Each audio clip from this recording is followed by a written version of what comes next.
Hello everyone and welcome to Gateway here for the Gateway Arch 150.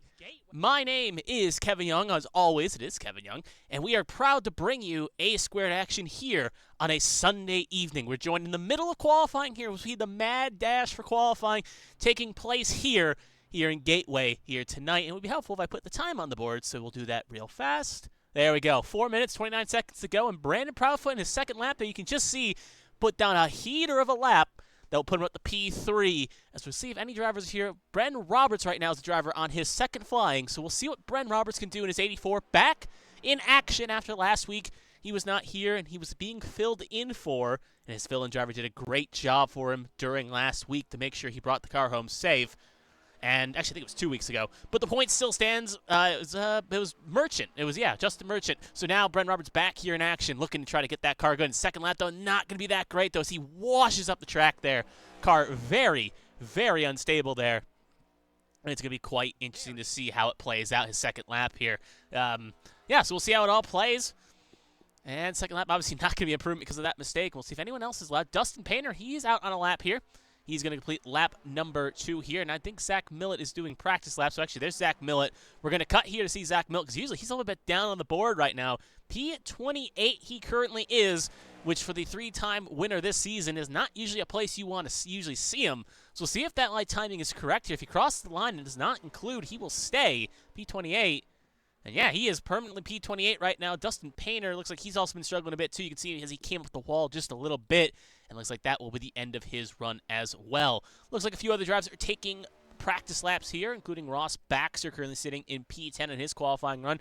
Seth Wanzing, one of the drivers in the bracket challenge still. We'll go over that in a minute, as you can see by the color-coded numbers on the left. But we'll get all of that in the fastest 5 minutes in eMotorsports in the warm-up section. And obviously, Daniel Michelle is also doing laps, but it looks like he has concluded his runs here.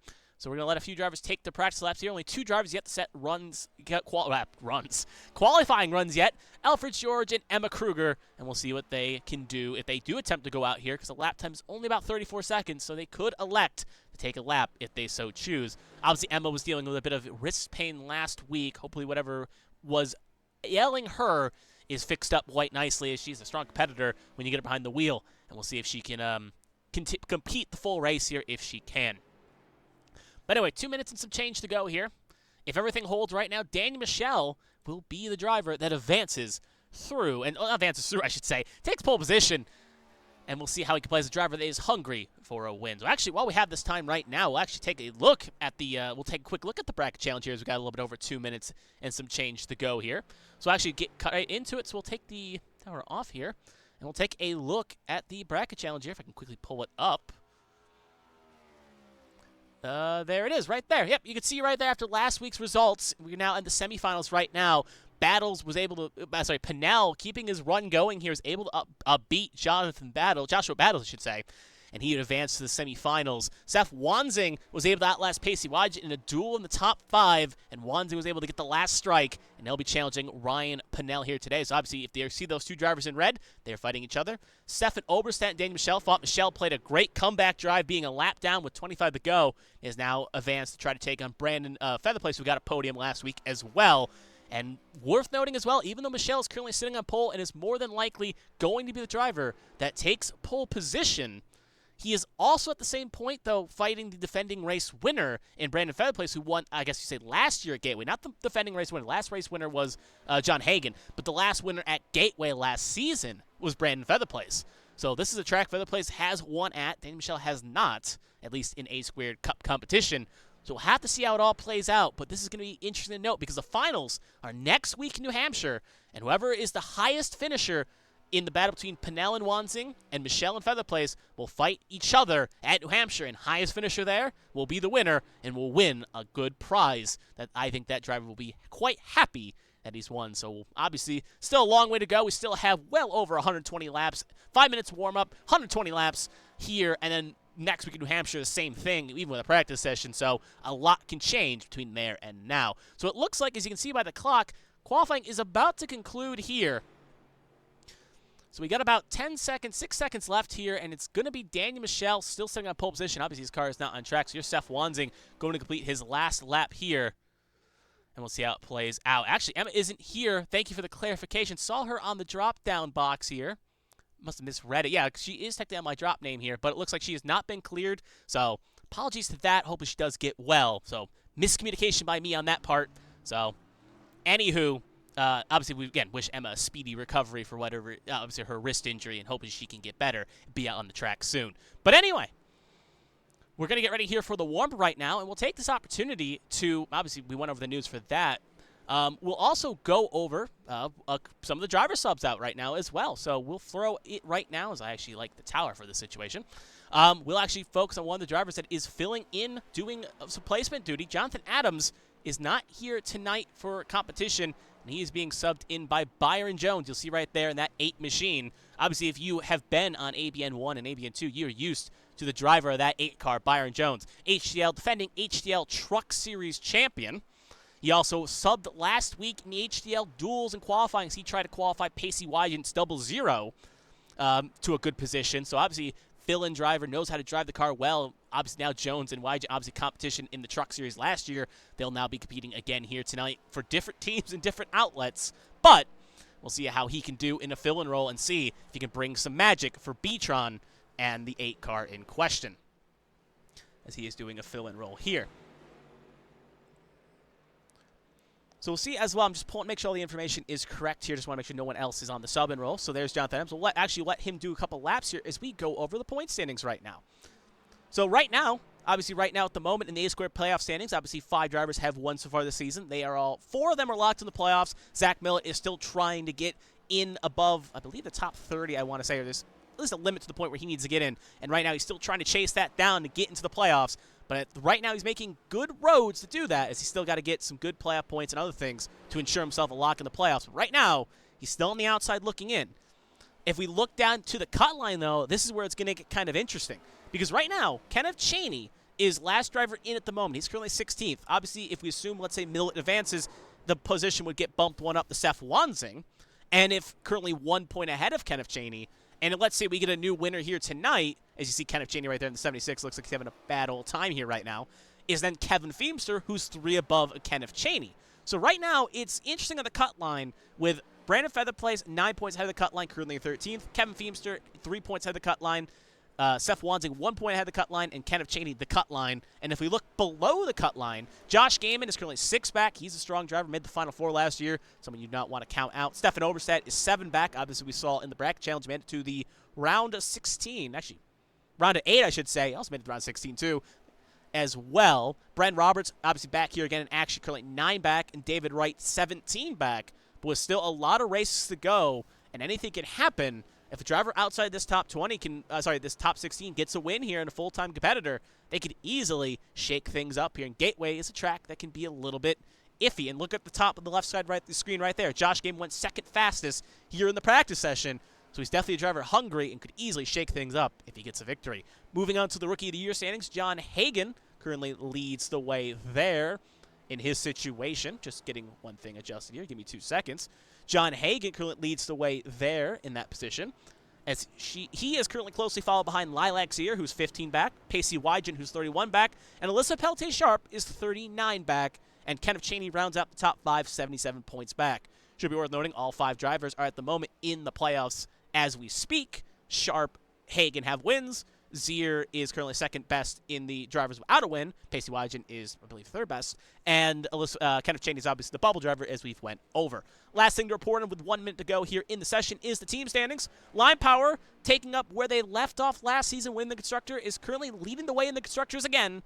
25 points clear of Carolina Beagle and 51 points clear of B-Tron Racing. Tombstone Motorsports is 89 points back, and Presidential Racing rounds out the top 5, 94 points back. As again, a lot of things can change here. Line Power always seems to know how to draft well in these situations, but obviously Beagle, B-Tron, and Tombstone, and even Presidential Racing all have strong drivers in their ranks. And we can't even count out Bandit Racing as well. They're currently 100 points back of Line Power, and Zach Millett is doing, I wouldn't say carry job, because there's other strong drivers with that team, but he's definitely, with his 3 wins, helping that team try to propel them maybe into a late Constructors fight when the season ends up concluding in well over 12 weeks' time. And also, speaking of, we're at the halfway point of the season as well. So one half done, the other half remains, and we are edging closer and closer and closer to the regular season finale and the playoffs. So these drivers are running out of time and time to try to get wins to make the playoffs. But that will do it for warm-up, and we are going to get ready for 120 laps here at Gateway.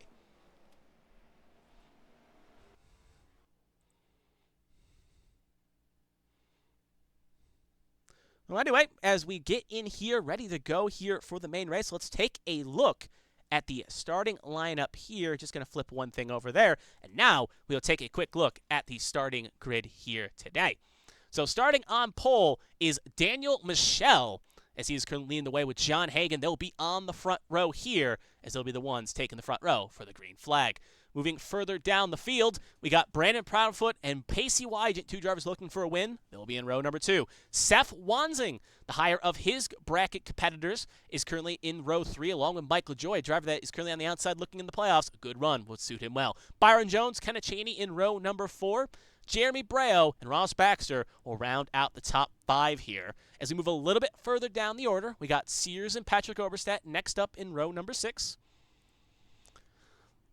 Brandon Featherplace, obviously his name's a little bit too long for the box, but that's Brandon Featherplace, currently in position 13, and David Wright in position 14 in row number 7. Lily Pelletier-Sharp and Ryan Gomes will be in row number 16.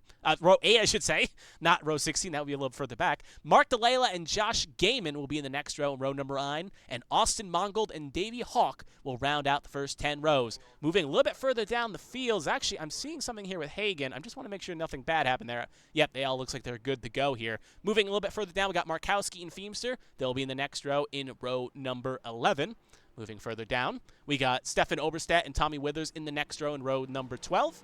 Michael Lawrence and Tristan Catania in row 13. Ryan Pennell and Zach Millett, a bit of a poor qualifying for Zach Millett. They'll be in row number 14, obviously driving for Bandit Racing. I don't know why that is not updated yet to Bandit. I'll have to check why that is not doing the case after this race. Zier and Kerr will make up the first 15 rows. Battles and Bren Roberts will make up row 16, and Dustin Painter and Alfred George will round out the field here in row number 17. And obviously, it says Emma Kruger is here, but she is obviously not driving, as she has not been medically cleared here for competition. So we're going to have one little extra lap here of pacing, as we're going to get this show on the road here. Obviously, Daniel Michel, driver still hungry for a win, and also competing against Brandon Featherplace here. We'll see how it all plays out here tonight on that in this battle of the wits. Obviously, looking in the chat right now, again, just want to reiterate, Emma is not here tonight. As I see someone saying, go Emma. Emma, again, has not been medically cleared, so hopefully she'll be back soon in action. But just want to reiterate, if anyone is here rooting for Emma, she is not currently here. Again, hopefully she has a speedy recovery. But we got one more lap of warm-up here, and this is where it gets interesting. Daniel Michel, driver that's been very strong this season, but has had a bit of consistency issues. John Hagan has 3 wins to his name, looking to try to take over the winning ways here. So he's going to try to make it 4 wins to be the first driver of the 4. And it seems like it's a bit of an arms race between him and Millett to see who can get the most wins this season. And then you got Proudfoot, still a driver, hungry for a regular season win. Currently sitting in third with Pacey Wygant to his outside driver again, but knocking on the door for wins, looking to try to get that first one. And then the round out the third row, you got 2-time champion Seth Wansing, looking to try to get a win and keep that late season blooming he's been known for, keep rolling. And Mike LaJoy, driver that is currently consistently running top 10, looking to try to maybe get a win here and steal one and try to get himself some good momentum for the second half of this season. So Pace Car is going to take the lonesome trip down pit lane. And we're going to get this show on the road here. Actually, a little bit too far. We'll go with that camera right there.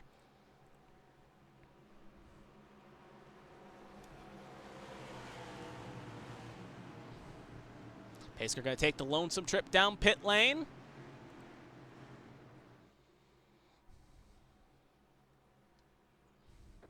Green flag is out, and away we go for the Gateway Arch 150.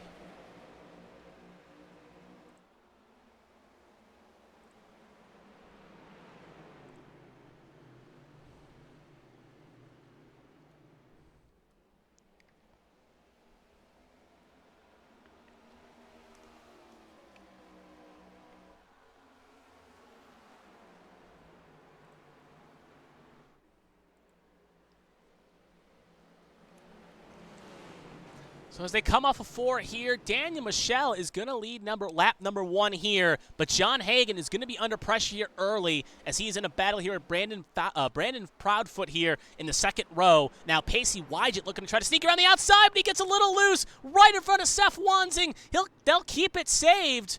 But right now, you can see right there, Pacey Wygett still slow to get the throttle. It is checked up the whole field here. As you can see drivers trying to take evasive action. You can see Pacey falling like a stone down the 21st and still falling.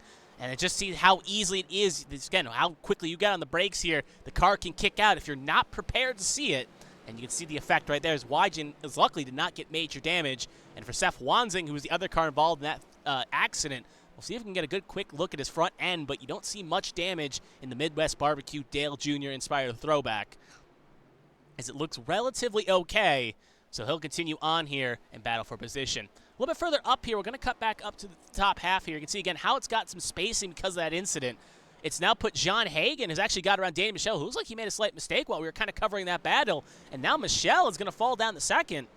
So I'm kind of curious to see exactly what happened, as he was well clear, but considering how loosey-goosey this car has been to start out, I would not be totally shocked if he has got a little bit kicked out going into corner 1, and it's caused a checkup that allowed Hagan to get caught back up here. So Hagan will inherit the lead, so Michelle will lead the first lap and some change, actually leads the 2nd lap, but John Hagan will take the lead back. It also looks like Patrick Oberstadt, we'll cut to him real fast as well. You can see him leaving the pit lane. He had to come down pit lane there a little bit early on, and he'll come out the track here, but now he'll be one down a bit early here, so hopefully nothing is wrong with that 41 machine. Just confirmed there, yeah. So we'll see here again as Hagan takes the lead and leads the way. I see everyone's pretty much in a single file, but looking a little further back, you can see Kenneth Cheney knocking on the door here along with Jeremy Braille. So getting a bit racy here just inside the top 5.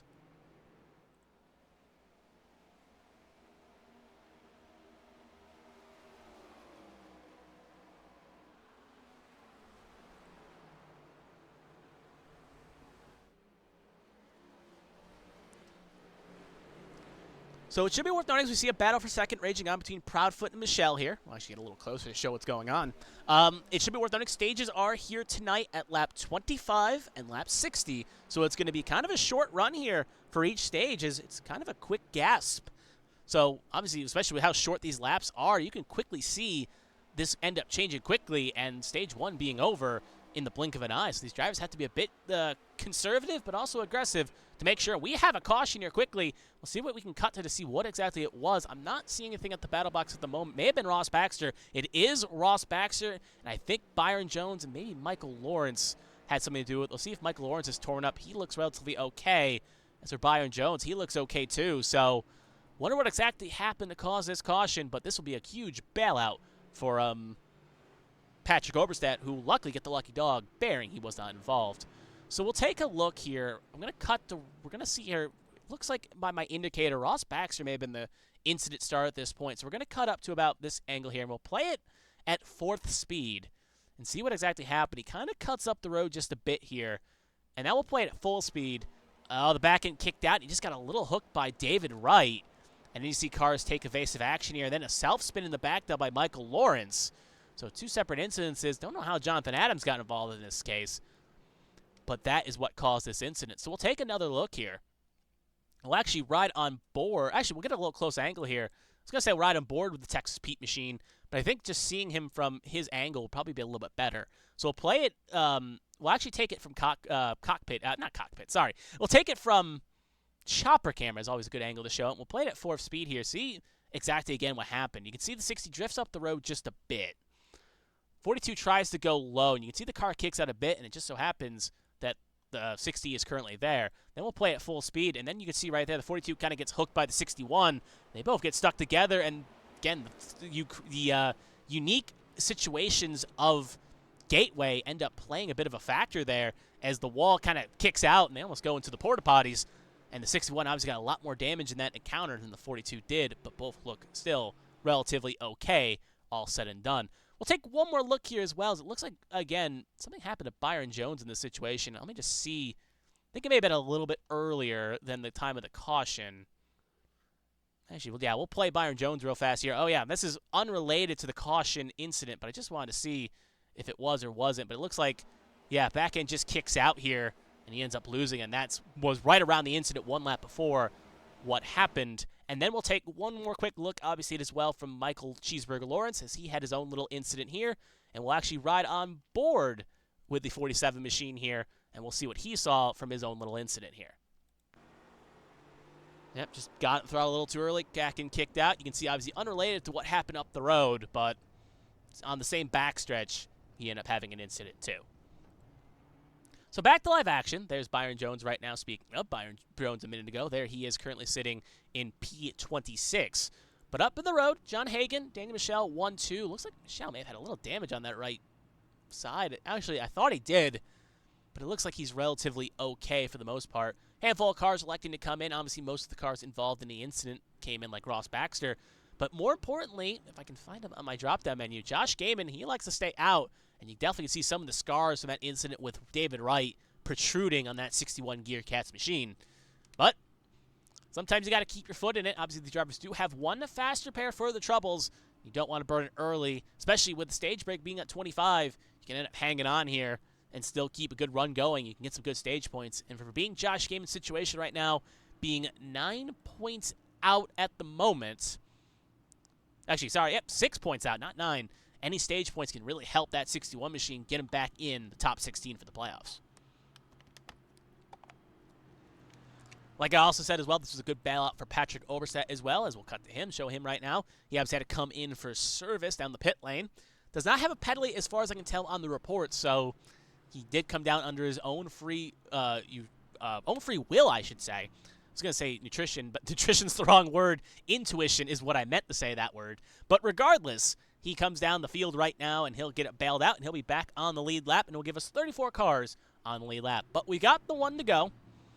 Is going to be, we'll see if that angle is relatively good here. It's going to be Michelle Hagen, row 1, Proudfoot LaJoy, row 2, Cheney Breo, row 3, Wanzing Sears, row 4, Featherplace Gaiman, row number 5. That'll be your first 5 rows. Obviously, also, I just noticed, ignore Stefan Oberstadt's blue number 3. That was just a bit of a issue from last week as he was in that battle, but he's not in the playoff hunt, so that is a bit of a over mistake here on the STK. But other than that, though, you can see, obviously, right now at the moment, Michelle is leading his bracket challenge rival, Brandon Featherplace. Featherplace is in 10th. Michelle is currently in 2nd. And Seth Wanzing is currently 7th. He's leading Ryan Pennell, who currently sits in 21st.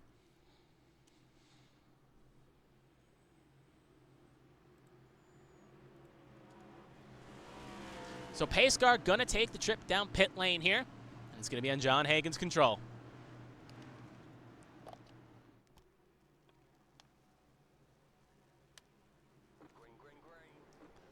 Green flag is out, and away we go. Great launch for the 81. As he'll be well clear. Now Proudfoot looking to try to make a move here in the 2, trying to take advantage of that launch there by the 81. As they'll be side by side. Look at Mike LaJoy currently sitting in 4th, going to get around Kenneth Cheney. We'll see how racy they can get here for 2nd, as Hagen is well over half a second clear at the moment. But obviously, gaps don't mean much around here if you can't keep the car straight. So we'll have to see how it all plays.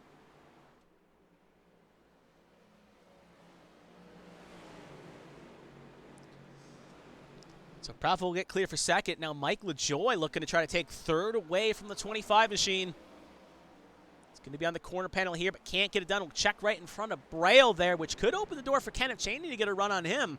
So he ended up making a slight touch, and look at that. They get touched there side by side. LaJoy can't save it, and it's going to send the 76 around hard into the wall, and other cars are going to spin, including the 3 of Patrick Oberstadt.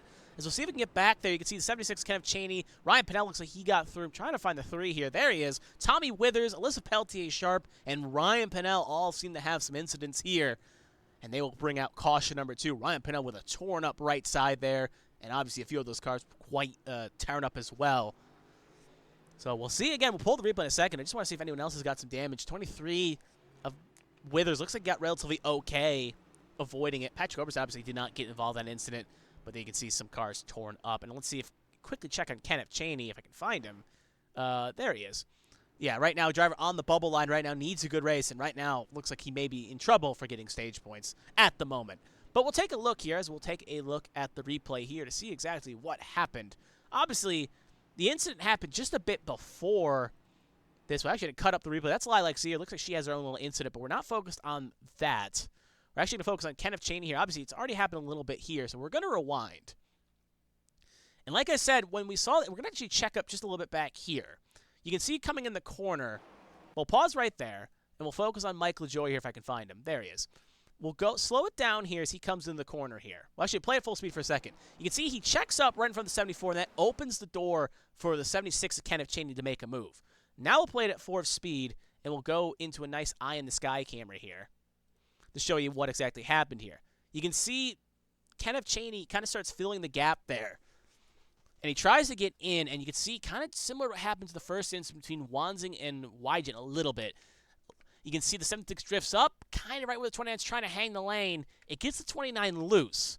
And then the 29 checks down here. The 76 kind of trying to snake away from the mistake he created. 61 almost got in the 9, by the way, a little bit further back. 29 trying to save it, can't fully save it. It sends the 76, so in a weird reversal of fate, the 29 looked like he was going to go around. The 76 ends up getting the wrong way. And then the 761 gets T-boned, and the 14, nowhere to go, ends up piling into there. And ends up taking off the front clip for him, Tom Sears. So he ends up being willing passion. Ryan Gomes, though, with a sneaky escape as other cars take evasive action to get around. And Ryan Pennell, nowhere to go. 76 did not really hold the brake, and it sends Ryan Pennell into the lower section there. Speaking of, we did have a second incident that was playing on. It happened right around Little Peltier Sharp. We'll actually take a look at that, and then we'll take one more look at everything. So this is a little bit further back here. We're going to play it at a little bit of a wider shot here. Obviously, it happens just up the road with 3 of Stefan Overstat and Lilac Zier. So actually, it may have happened with Zier that caused this little chain effect here. So we'll play it out. Nope, just a bit of a checkup and 2 synchronized spins between 23 and the 3. Zier is just getting low to avoid it, and that ended up taking the 18 too. So just cold, not even cold tires, but just the restart, a couple of restarts on slightly colder tires ended up looping 2 cars there in a synchronized spin, and the 18 had nowhere really to go. We'll take one more quick look at this as well here at the time of the yellow flag. We'll actually ride on board with the 12 machine, and we'll see what he saw for this moment. Obviously, in the bracket challenge right now, just looking to try to get a good finish here. And right now, obviously, it's gone not the greatest at the moment. As you can see, trying to avoid the puff smoke. Gets through the first incident, but tries to guess right. 76 kind of was drifting down there, thinking he was safe. And the 12 obviously piles in aggressively there. And you can see right there, so he'll spin it around. He'll have some good damage on that right side for when he hit the 76 full flush. So back to live action there. Speaking of the 76 and the 12, both they are right there. I think we actually may have just got the one to go. We did, so luckily good timing there to come back. So we have Proudfoot, Hagen, Michelle, Breo, Gaiman, Wanzing, LaJoie, Featherplace, Gomes, and DeLayla, your top 10. Curtis cut a pit there is Rox Baxter, currently in 17th. Top 15 have not yet to pit as they are running out to the end of the stage. Pace car going to take the lonesome trip down pit lane. Going to still be on Hagen's control. Green flag is out, and away we go. Good restart by Hagen, but Proudfoot is keeping him honest. He'll slot second, and look at Breo. Going to cut low there to get in front of Daniel Michelle, and will take 3rd position as Wanzing and Michelle are now fighting for 4th.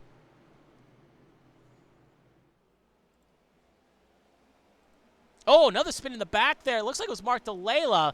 No caution called. Actually, I think it was Lily Peltier Sharp. No, it was actually the 80 Mark DeLayla. I was correct. Sharp did lose a couple spots there, but unrelated to that incident. DeLayla has a little bit of a loop there, and that has been a bit tricky for some of these drivers as we've seen them kind of push up. The setup may not be the most cloximized with at the moment to make these cars run well, but Seth Wanzing going to try to make a move for 3rd, and he will not get the job done yet. Breo going to hang it strong on that Dr. Pepper machine. B-Tron cars love their Dr. Pepper, but Wanzing now going to get clear. So the barbecue is going to beat the soft drink, and now the soft drink of Breo is going to fall to 4th as Michelle is now going to be trying to make a move here with Gaiman sitting in 6th. So at the moment, you can see that situation, but we'll keep an eye back up the road here as John Hagen is getting slowly reeled down here by the 35 of Proudfoot, or 22 of Proudfoot, as Proudfoot's right now sitting in 2nd, just trying to chip away at this gap here. And he's getting good runs in the corner, but you can see a bit of a different of the ideology at the moment. Hagen likes driving a little bit deeper and run the middle groove to high groove, while Proudfoot is looking more likely to try to hang that apex and try to keep it on the low side. So we'll see if that works for Proudfoot. May have been a slight mistake here, but again, now Hagen running low through the next 2 corners here. So as these corners are slightly different, you have to run them in slightly different lineage, and you'll see how that affects different drivers as they go around. As we're getting close to the end of the stage here, again, ends on lap 25. So we'll see how it all plays out. But again, Hagen likes to run up that middle group, but Proudfoot going to follow them suit there, maybe trying to find a little bit of extra speed. Single file for the most part throughout the top 10 here. We'll just see on the graphic at the moment.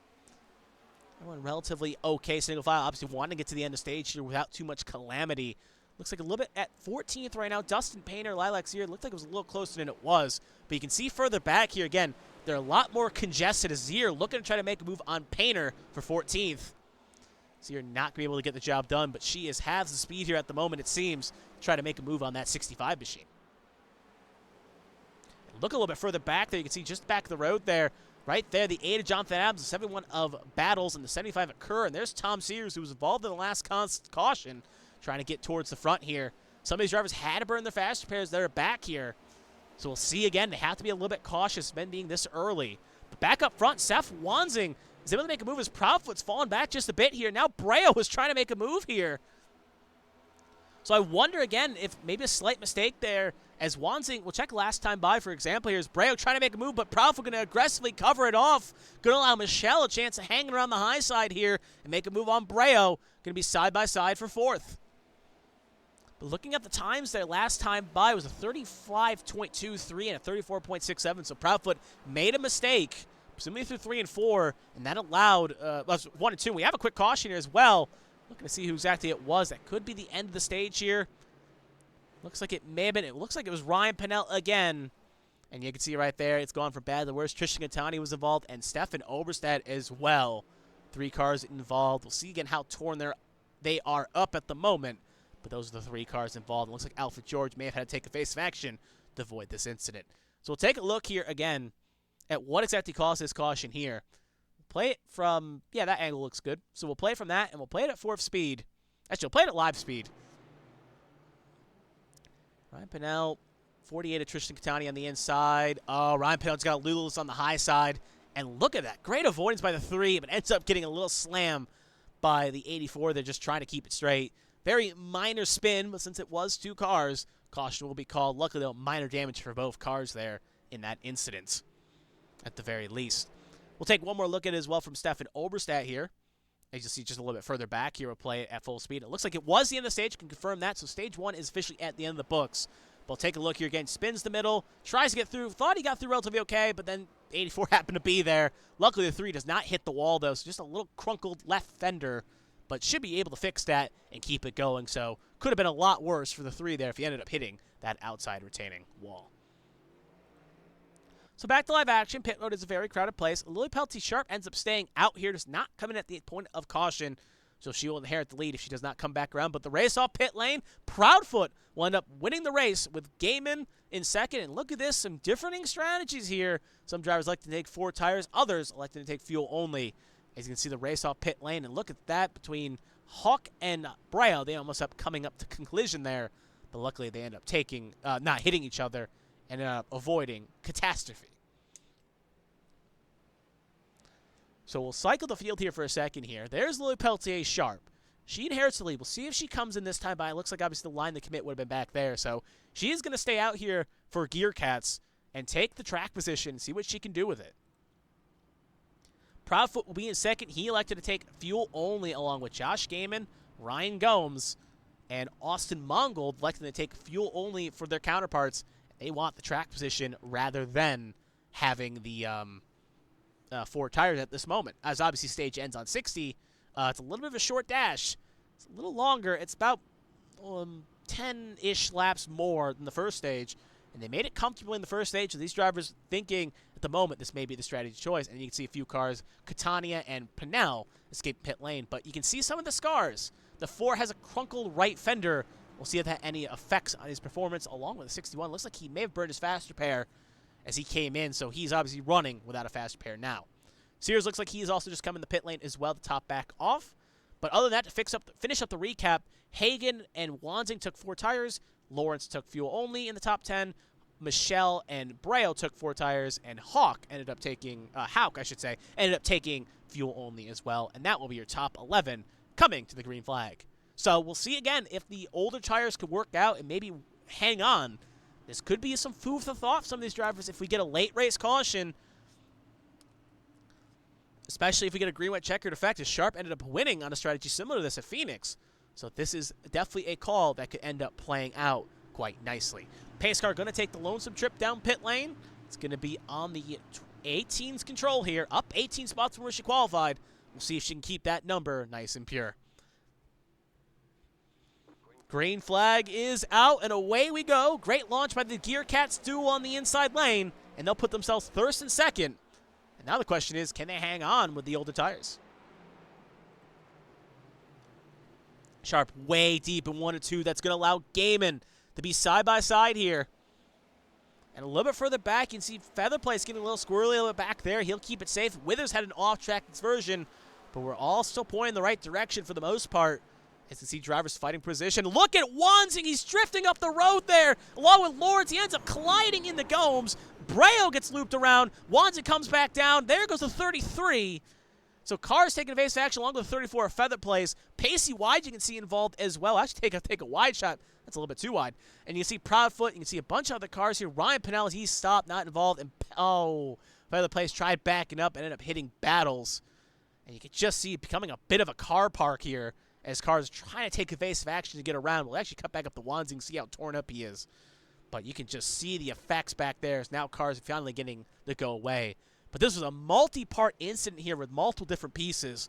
So we're going to have to be quick here to cover this, as obviously with short pace laps, things can change. So we'll actually pull it right about here, if I can find the right lane. Here we go. So this is going to the corner. We'll focus on Seth Wanzing, and we'll go to a nice chopper camera here and play it at full speed. You can see right there, he's trying to make a move here using his fresh tires to his advantage. Now we'll play it at 4th speed. You can see Wanzing ends up, the car just kicks out from going in 3 and 4 here, and he starts drifting up the road here. Now we'll play it back at full speed, along with the 47 of Lawrence. They both have it saved, but the 9 hooks tails along with Lawrence, sends the 74 around, the 9 tries to save it, gets right in the Pacey Wygent, and then the 33 ends up getting a bit of a hook that ends up setting him a little bit further back there, Dale Markowski. As you can see right there, cars take evasive action as I completely missed up the angle. There we go. As you can see, 33 ended up getting hooked around as 2 cars had synchronized spins. So speaking of, we'll actually go back here again. We'll actually focus on the 74 Jeremy Breo, if I can find him real fast. Again, with a big field, sometimes these names can blend in. We'll play it as a little bit of a closer angle, and you can just see again, going into this corner, Wanzing and Lawrence both go just a bit too deep. Their cars kick out. They almost have them saved, but in kind of a weird synchronized effect, they both kick out around the same point. It hooks the 74 around, and luckily Breo doesn't get hit by anything else. So he ends up kind of not being worse for wear here, as that could have been a lot worse in that situation. We'll take another look here as well. We'll rewind it again, this time to the 33 at Dale Markowski. You obviously saw him. He was 3 wide here. He ends up getting hooked again. And actually, we'll actually ride on board here with the 33. We'll follow his perspective here, and then we'll cut to a wide shot when he ends up getting his hook. You can see just minding his own business. Up the road here, you can see the 2 spins happen. And then you think he's home clear. Then you see 9 comes down a bit right in front of Wygent, and that ends up giving him a bit of a hook from behind. And at this point, you can see blocks the track. 34 ends up getting a piece too. And then at this point, it becomes a bit of a car park as cars just try to avoid incident. Again, could have been a lot worse for the 33. And we'll take one more last look at this, as I just want to show off every angle from this incident to make sure it's all kind of nicely shown.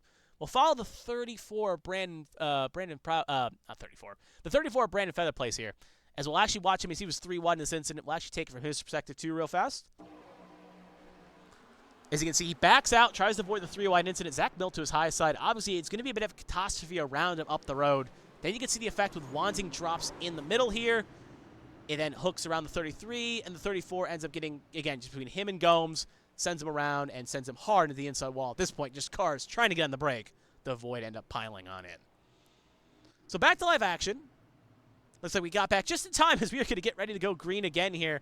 Short pace laps not really helping me out with these long replays. It's going to be Gaiman Proudfoot row 1, Sharp Hagen row 2, Mongol Michelle row 3, Wanzing LaJoy row 4, Hauk and Millet your top 5. As lights are going to be out in the pace car. Pace car is pulled off. Green flag control on Gaiman, and green flag, speaking of, there it is. And away we go again here at Gateway. Another great synchronized restart there for Gear Cats, as Gaiman and Sharp are going to be 1-2. Sharp, though, not going to send it as deep here as she did in corner 1 last time. She'll keep second position at the moment. But now the question is, these cars are a bit tricky on cold tires. So maybe there was some food for thought for Gaiman, Sharp, and the others, keeping the older tires at the moment. as it ensures at the very least they'll fire off a little bit better in comparison to the cars on new tires. But obviously, they're not going to be able to hang on this long with old tires, as Hagen and Wanzing and the others with fresh tires should be able to capitalize quite quickly. 3 wide for third there. Was taking a sip of water. Almost saw Hagen and Proudfoot end up touching tires there. Hagen will get the drive off better here. Still side by side for third here. Hagen will clear Proudfoot. So Proudfoot will follow the fourth. Hagen will sit in third. And it looks like David Wright had a bit of an off too. Going to cut back just a second to see. Yeah, he's got it fired back up, but a bit of a mistake there. We'll cut back up to third now. Bit of a bad cut there.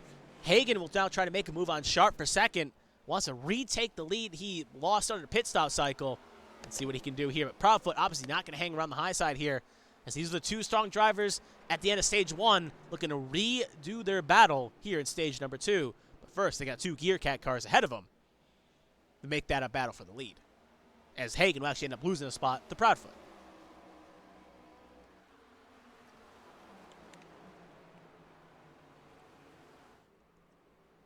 Oh, Mike LaJoy ends up going up the racing surface hard there. And we actually have a caution here. LaJoy going to spin around. Looks like it's a single car incident. Michael Lawrence actually looks like he had an incident too a little bit further back. And he ended up having another loop himself here. Looks like luckily it was just 2 cars here. No one else ended up getting piled in. I'll just make sure here no one's got any major damage. You can do a quick cut here around the field. Yeah, everyone looks okay for the most part. So it looks like it was 2 synchronized spins here at the very least. So we'll take a look here. Obviously, there's the incident in question. LaJoy's second time going around, and it looks like at the very least he had a bit of help similar to the first time. So we'll take it from the eye in the sky for this perspective. Already pie in the sky here. So we'll play it at 4th speed here. Keep an eye on that blue Goodrich machine, the 9 mid-wet barbecue of Seth Wanzing as they head off into the corner here. Does Wanzing drift up, or did LaJoy come down? LaJoy's trying to hit the angle here, but Wanzing... looks like 2 drivers fighting over the real estate there. It looks like Wanzing was more holding his line than LaJoy. But obviously, I'm not race control here, so that's up for intention. We'll now play it back at full speed here. Good job by LaJoy here. Gets all... Oh, God. I was going to say he got away with it scot-free, but Kenneth Chaney ended up piling in there and ends up giving himself a nice little donut on his front end there. So similar to the incident between the 2 of them, I think I cautioned too. It happened there again. And they both ended up having a bit of a piece there in that incident. Speaking of, there was also a little bit further back an incident with Michael Cheeseburger Lawrence. We'll follow him too here, as we'll see his perspective as well from this incident. I'm going to guess it may have been a self-spin, but only time will tell in this incident. Oh, yeah, no help there by the 34. It's actually, we'll run just a bit here. As you can see, he hits that wall a ton. But just to kind of confirm, the angle doesn't really give us a good shot here, so we'll actually take it from... Actually, we'll take it from the chopper cam again here just to show, again, yeah, just losing on his own there, and it kicks right trying to save it, and he gives a big old lick to that outside wall there. We'll take one more quick look at this incident one more time here from Kenneth Chaney.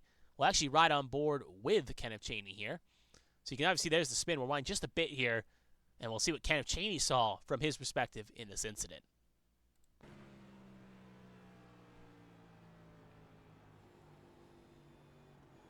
Thinks he's scot-free, and that right there, the 29 pops in front of him and gives the 76 a big old goose egg on his front end.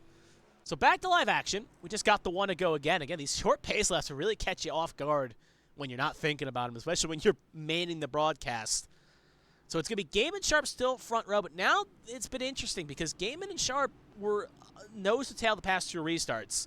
And they were able to work that to their advantage. But now they're both side by side, you can play a bit of a factor here. Hagen Proudfoot will be row 2. Obviously, Hagen on the fresh tires, Proudfoot on the older rubber. Michelle Millett will be row 3. Millett up 22 spots. He is really making up for that poor qualifying effort. Mongold Zier will be the next row. Jones Wanzing will be the first 5 rows here.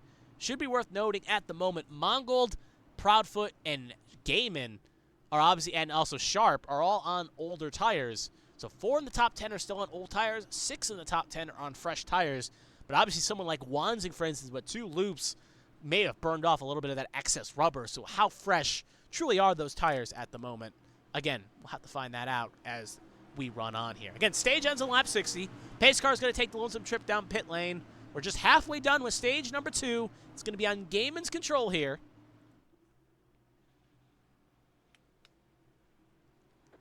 Green flag is out, and away we go. Good launch by the 61. The 18 going to try to slot low here, I'd assume.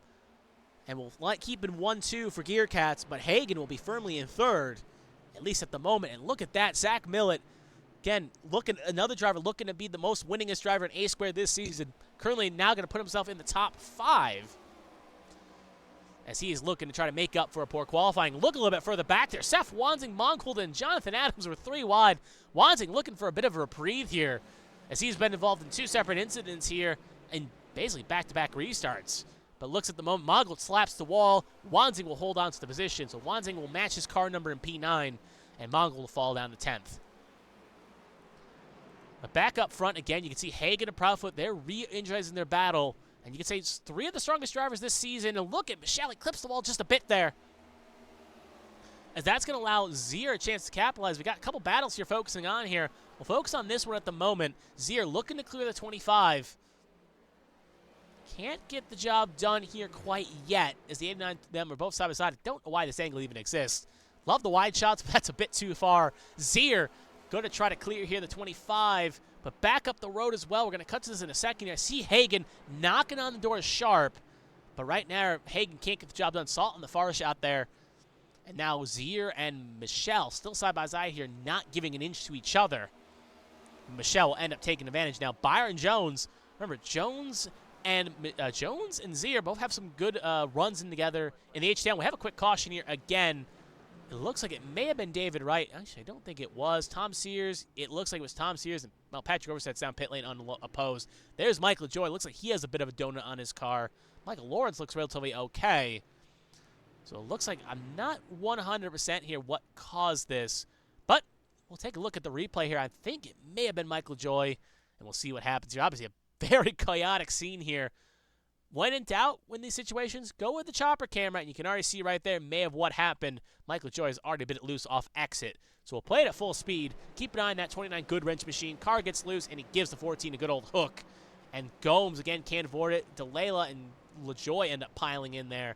But luckily, LaJoy kind of gets minimal damage there. But Tom Sears, not so lucky. So we'll kind of rewind back here. We'll get a closer angle here, and we'll focus on that the 14 at Tom Sears. As I watch him again, just gets hooked into the outside wall. Gomes nowhere to go. He gets a bit of a pile-up. Cook crinkles the right fender. And again, Tom Sears, I think, has already burned a faster bear here. But luckily, that car does not look horribly damaged. That Rocket Money 14. So it looks like he'll be okay, but he's definitely going to need a bit of a patch-up to make that thing competitive. Hopefully, he didn't hit the speed out of that machine. And speaking of, it looks like Lawrence had a bit of an incident, too. So just while we're here, don't want to rag on. Actually, I do want to see why Patrick Overstead entered the pit lane here. So we're going to just rewind here as well. And that thing looks pretty torn up. So I'm just going to rewind here for a second. Yeah, that 41 looks pretty torn. Just going to rewind here again. Just going to kind of don't see it. Looks like he. Oh, okay, that seems like it happened here. Looks like he hit the corner a little bit too hard into one. It shot out high wide, and it destroyed the right front. And you can see it obviously. First thought about towing, but he ended up then just coming in here and spinning around. But he definitely destroyed the right front here. And we'll see, as you can see, we'll see if we can get a side shot of that. I guess we won't get a side shot of it. But as you see, he comes in here. You're going to see that 41. The power of fast forwarding here is going to have a little bit of a blister on the right side. Actually, we'll see if we can see it from the pit lane. So anyway, looks like we got not the one to go yet. We're about to get the one to go here. Obviously, pit lane's a bit of a crowded place. Ryan Gomes, Michael Cheeseburger Lawrence, they are both leaving the pit lane. Tom Sears, we'll see if he can beat the 10 count here. There goes Tommy Withers. He's leaving his box. Sears will also stand and beat the 10 count. But it looks like, actually, Patrick Overset's out of the pit lane. But he is now 1 down again due to that damage he sustained. A few other cars coming in, including Bren Roberts and Kenneth Chaney. Obviously, Chaney maybe looking to fix up some damage. Bren Roberts maybe getting off sequence here. This has been a very chaotic start. But up front, as we actually do have another lap of pacing here, so quite quick here to report the drivers in question. So it's Gaiman, Sharp, Hagen, Profit, Mill, your top 5. And right now at the moment, obviously we're going to be within 20 to go next time by in the stash. We'll be at 20 to go next time by, and when we take the green flag, we'll be at 19 laps to go. So we'll be under 20 to go when we take the green flag. And with Gateway, if we can keep those 20 laps clean, these laps can tick off quite quickly. obviously around a 1 minute a lap time.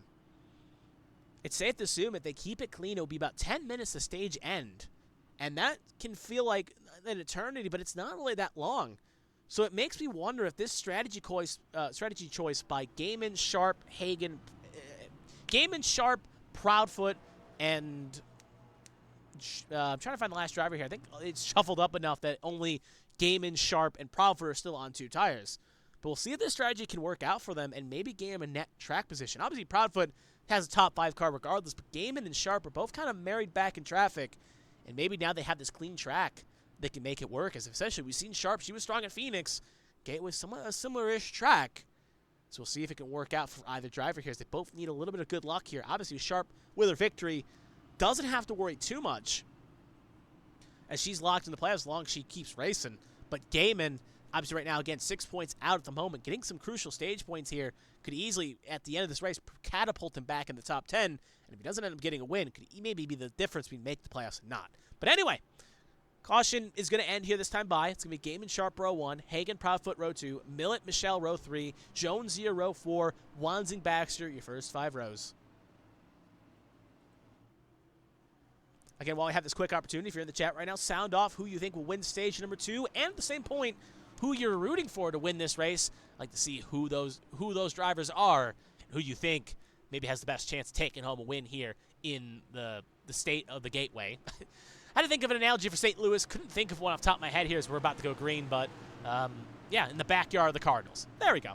So Gaiman going to have control of the restart here. It's going to be on his control.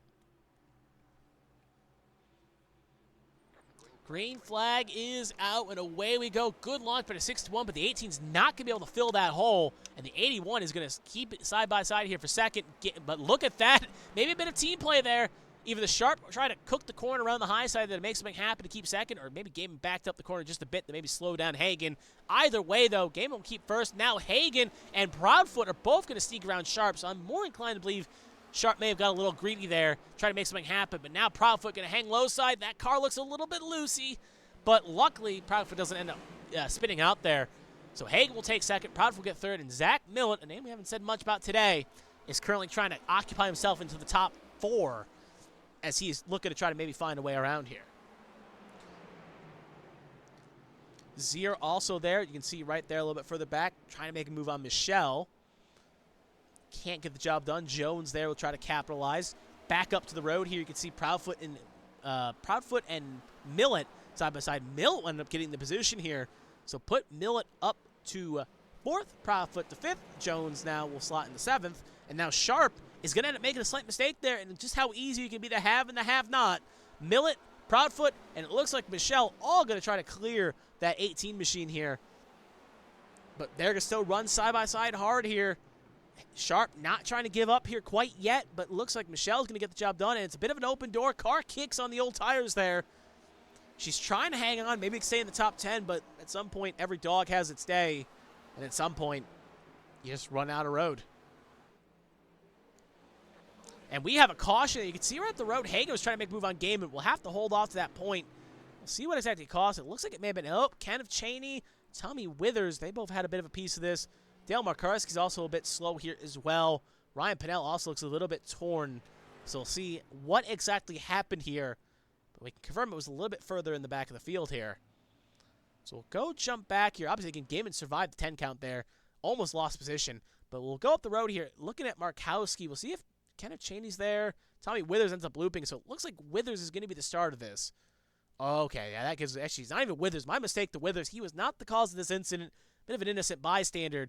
We're going to go up the road just a bit here to Kenneth Cheney and Dale Markowski, and we'll wind just a little bit more here, and we'll go to a nice little chopper camera, and you can see, oh, it looks like maybe, well, I guess we'll have to watch it out here and see what exactly what happened. So we'll play it at 4 speed. Cheney on the inside, Markowski on the high side. Nothing happens between Roberts and... Markowski gets a little loose there. It gets to 76 a bit loose, too. They both hit the high wall on the outside here. They both come together, and then you can see right there, Markowski gets into the 23 of Withers. But luckily, again, okay, that's, that end part's a bit interesting there. at least at the very least there, it looks like it was going to be relatively minorly scathed, but then, very interesting. Obviously, Cheney would have no piece, and Withers had no piece as well. We'll go back here again, and it probably may have just killed Kenneth Cheney's day, but we'll take a look here again. Obviously, this is a little bit further back here. We'll ride on board. Well, actually, follow the 23 here. Gets kind of slipped on the 23, hits the outside wall, pings off the race surface, and holding the brake, trying to keep it straight, and then, ooh. The car starts kicking down. Kenneth Cheney was obviously trying to maybe avoid it. Maybe. This is very an odd situation. Obviously, it may have, again, ended Kenneth Cheney's day, like I just said. We'll take one more look at this again. We'll actually ride on board with Kenneth Cheney. I just want to see this. Obviously, that's what made this crash from bad to worse, obviously that incident. So we'll actually ride on board here in the cockpit of Kenneth Cheney here. And we'll take a quick look here at his perspective. I just want to see his throttle outputs here. Again, a very odd crash here. So we'll play at full speed here and see what happens. So there's the hook. Has it saved. On the brakes here. Yeah, no, that was not intentional by Cheney. Just a very odd situation. Obviously, Cheney maybe wishing the 23 held the brake a bit more. Maybe thought that was going to hold out. But anyway, that is going to tear up Kenneth Cheney. And obviously, looks like it may have been day done for Kenneth Cheney, too, as I'm not even seeing him at the moment on the pit lane. So I think it was curtains for Kenneth Cheney. His day is officially done, as it looks like Patrick Oberstadt, Tommy Withers, and Dale Markowski all on the pit lane at the moment. There's Markowski. He'll get away here, but he'll go one down. Withers and Patrick Oberstadt both try to fix up their cars to try to get back out on the racing surface.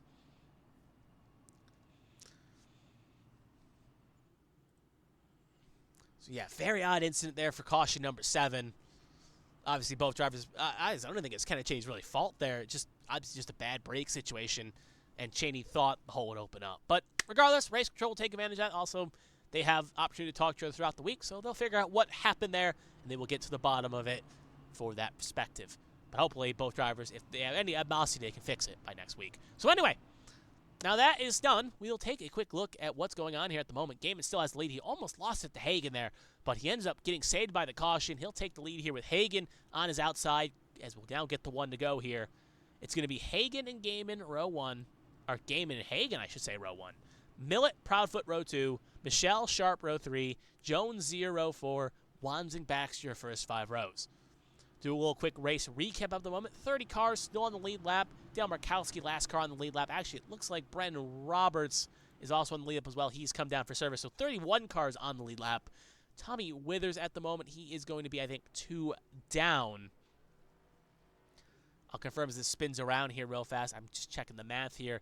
Believe he is 2 down. He is 2 down. Kenneth Cheney looks like his day is done. And Patrick Oberstadt has had a bit of a rough outing. But he's still going to keep logging laps for playoff standings and whatnot. He'll be 9 down. So 33 cars still running. Kenneth Cheney the only retirement. And 31 cars on the lead lap. If we get another caution before the end of it, Tommy Withers before the end of the stage, Tommy Withers would get one of his laps back, as he is currently the quickest lap down. But anyway, it's going to be on Gaiman's control. Obviously, those old tires, he's trying to make it work here. He can make this call work here. He can get himself a fresh set that he could use throughout stage number 3 and maybe a possible green-white checkered. So pace car going to pull off. It's going to be on Gaiman's control.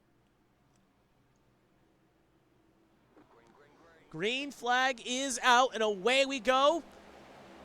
As the Millett trying to push that 61 well clear here going into 1. They'll be side by side for the lead.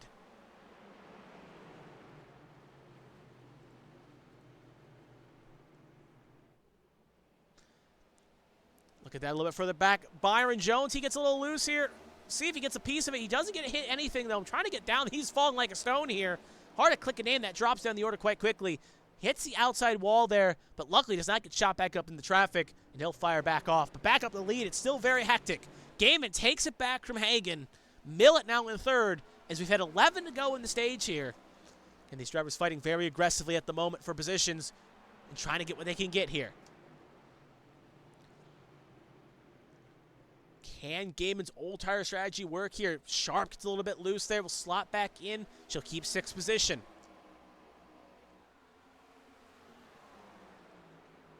Hagan going to try to go low here on the 61. Can't get the job done. We'll try to now get re-geared up here. Going to get the better exit here, but nowhere to take it. 10 to go in the stage. Kevin Feemster looks like he had a bit of an incident a little bit further back here. No caution will be called, though. Oh, Hagen just gives an accidental little shove to the 61, and now a caution will be called. Looks like it's Ryan Gomes. Yeah, he's lost on the front straightaway here, and obviously unrelated to Kevin Feems. You see he's right back there, unrelated. We'll see what has had to happen to Ryan Gomes. He is in a bit of an odd spot to loop it on your own. We'll take a chance here. Again, another saving grace for Gaiman as these laps tick by. It's definitely going to help him out here. So we'll take a look here. We'll play it from TV1 here, and we'll play it at full speed as he's running alone here. Oh, you can see Delayla blinking in and out. Obviously around... Oh, that's interesting. Delayla and Gomes get together. Suits Delayla to the inside wall, and Gomes ends up kind of head-oning the wall there on the inside. No safer barrier there, so that was tough. Tough lick there as he gets fired away. But I wonder if that blink out may have played a bit of a factor here as that happens. So actually, speaking to Delayla, we'll actually run it just a bit here. And we'll actually run from the chopper camera here, as that usually provides a good insight of what exactly happened here. And we'll play it at full speed. You can see Gomes right there on the inside, coming up the road here. Delayla obviously on the high side. Obviously, the blink happened in the center corner. Oh, Gomes just tried to avoid hitting the wall and ends up getting into the right rear of Gomes, and that shoots them both around here. And, yeah, big lick for both on that inside wall. We'll take one more quick look as well. Obviously, this was unrelated to this caution, but we're going to actually see Kevin Feems here. I just want to see what happened to him. He was a little bit further back here. Obviously, he did not cause the caution, but I just want to see what caused him to go around here. It is Minecraft 21. Oh, 28 tried to make a move there. 21 was trying to hang line and ends up getting sunk to the high side of the wall. Only a one-car incident, though. Maybe you could argue two. Race Control thought it was one car, but luckily he'll end up getting saved out here by the caution getting called just about a lap later. So back to live action. Some of the notable names to come in was Michael Joy. He was in the top 10 at the time of the caution. He's going to come on in. Maybe going to try an alt strategy here as well. Obviously 7 to go in the stage. He's sacrificing stage points here, but maybe we'll elect to stay out at the end of the stage and try to capitalize here. So, interesting roll of the dice for the 29. Going to try to give himself a good track position here as he thinks he's got a fast 29. If he can get himself up front, maybe he can make something happen. But speaking of up front, it is still Gaiman leading the way, and again, has last pitted at the end of stage 1, but has not taken any fresh tires. So he's been running the same tires he started the race on, and it seems to be working out for the most part. If you have some speed and know how to run a line and not end up getting turned around, you can make old tires work. So this could be worth noting if we get a late restart that fresh tires may not be the ultimate strategy here to take an advantage here. And maybe Michael Joy may have tried to crack the code and follow a similar strategy here. But we'll see how this all plays out as this race continues on. We're going to get one extra lap of pacing here and go green next time by. Speaking of, while we have this downtime here, I'd like to again thank everyone that is tuning in here on ABN2. My name is Kevin Young, and I'm glad you could join us here for the Gateway Arch 150 for the ARCS Midwest Barbecue A² Cup Series. And hope your Sunday evening is going quite good. Or if you're in a different time zone, maybe Sunday afternoon. Or maybe, as obviously ABN is an international series, and some of these drivers are international competitors, including Lily Peltier-Sharp. If you're currently in the morning of Monday, hopefully you're enjoying your day as well. So regardless of wherever you are, I hope you're enjoying it. And I'm glad you're joining us here on ABN2.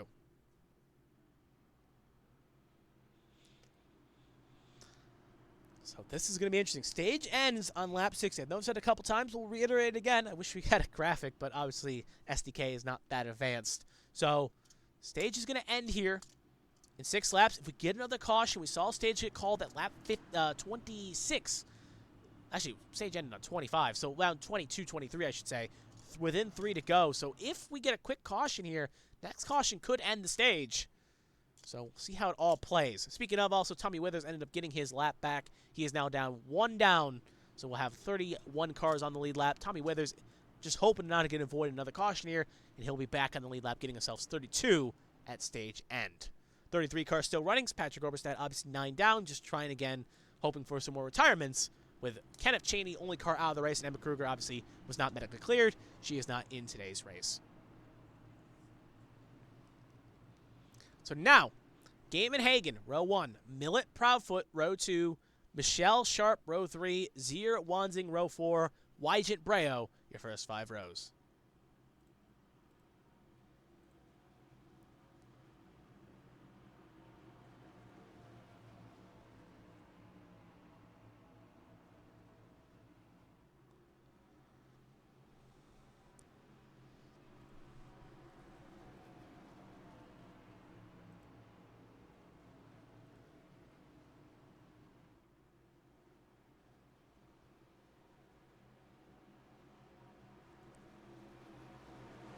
So pace car going to take the lonesome trip down pit lane, and it's going to be on Gaiman's control again for this restart.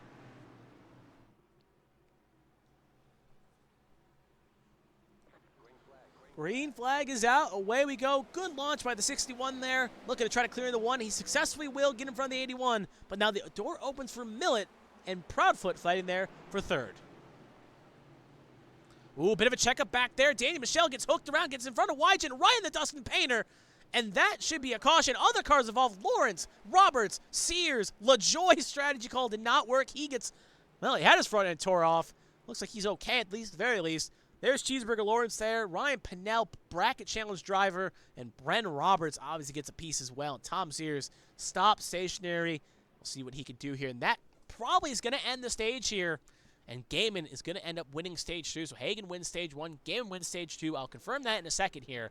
But first, we need to see what exactly happened here. Obviously, we kind of got a good piece of it from out front. But obviously, it's going to start off in the front here. Obviously, we're focused on Tom Sears here. We're going to actually go back up the field here. We're going to focus on Daniel Michelle. Obviously, it happens a little bit further up here. So we're going to rewind just a bit here. And it looks like he may have just drifted up. But obviously, we'll find out from a chopper camera here. And we'll play it at full speed. And we'll go right there, and we'll stop it at full speed, and we'll go at a half speed here. So Sharp, Proudfoot, aggressive on the high side there. Michelle drifts in, trying to find the real estate, gets right in the back of the 31. That upsets the car, shoots him up right into the 18. And at that point, the 25 trying to keep it safe. It's getting the speed wobbles, and the 9 gives a little bit of a push there to finish it off right in front of Pacey Wygant.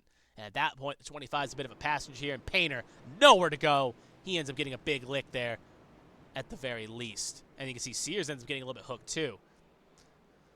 So speaking of, we'll actually rewind back here again, and speaking of, by the way, just to confirm, that was the end of the stage. So stage 1 is now officially in the books. Speaking of, we'll go a little bit further back. You're going to try to find a car that may have been involved here, just a little bit further back. Trying to find one. Sorry about this. Just looking through my field here. Looks like, yeah, that angle works. So we'll play it here. Actually, that angle does not work. Sorry. Got a lot of cars here. Sorry. There. Stefan Overstat. He gets through it relatively okay. And you can see right there, Lawrence ends up getting hooked. And actually, I see what I want to do. Sorry. Just a lot of cars involved. Got to remember who exactly was where. We'll follow Brendan Roberts here. As he ended up getting a good lick there, too. And we'll play it now at full speed. Obviously, Roberts a little bit further back. You can see Lawrence battles, and you can see a second inch in there. Cheeseburger gets sent high. And obviously, Painter, Roberts nowhere to go. And then ends up getting a lick here as well. We'll focus one more here. Got 2 more angles I want to see this from. We'll focus on Tom Sears in the 14. He's a little bit further back here. You can see the stack up occurs there. He's trying to avoid it. Gets relatively okay, and then LaJoy ends up getting on his back end there and hooks him around. But again, minor contact for the 14 there, as he had nowhere really to go. And we'll take one more look here as well. We'll follow on board here with the 29.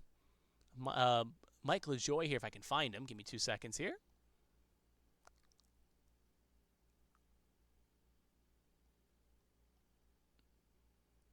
There he is. Yep, right there. Sorry. Yep, and we'll ride on board here real fast. We'll get this quickly done, and we'll go for the drivers here. You obviously see the incident happens up to the road, and we'll follow here with the 29. Obviously, Painter piles in hard there, and you can see he's trying to avoid it, and he ends up giving the 14 a bit of a hook to the outside wall there. As he, again, minimal damage for the 29, as that could have easily went painful. So back to live action. This is where, again, strategy choices kind of play factor. Back up front, Catania stayed out. He stayed out. Dale Markowski, so similar to what happened with Sharp last first stage, Catania stayed out. Dale Markowski came in for fuel only. Austin Mongold, Mike LaJoy says they came in for 4 tires, but that doesn't make sense because they were a little bit further back. So like maybe they missed their box. Or came down and cycled out because they came in at 52. So actually, I may just check something here. As we're about to get the one to go here, I'm going to quickly try to check something if I can find it real fast. If I can find it. If not, we'll have to play it by ear here. And I'm not seeing it on my battle box. So, regardless, LaJoy, so kind of cycled up. Catania stayed out. Markowski took fuel only. Mongold, Pinnell, LaJoy all came in. But I assume they said they took 4 tires. I don't know if that's the case. They were further back. Proudfoot, Hagen, Millet, rest of the field came in for 4 tires. Obviously, Gaiman ended up winning the stage, but Gaiman elected to fix up a bit of the car, and I'm having a mistake on pit lane, too. I wonder if pit lane had a slight mistake. But regardless, Gaiman's now down at 25th. Obviously, again, a lot of things happened there in that restart, but regardless, one thing we do know is going to be Catania and Markowski, row number 1, with Mongol DeJoy, row 2, Pinnell Hagen, row 3, Proudfoot Millet, row 4, Baxter Sharp, your first 5 rows here. And obviously, again, differing strategies up front. One more thing to report, Brian Pinnell currently beating Seth Wansing in the bracket challenge, Pinnell obviously 5th, Wansing 12th, and Brandon Featherplace is beating Daniel Michelle in the bracket challenge with Featherplace 16th, and Daniel Michelle currently in 25th. But with one stage to play, all that can change. Pace car's pulled off.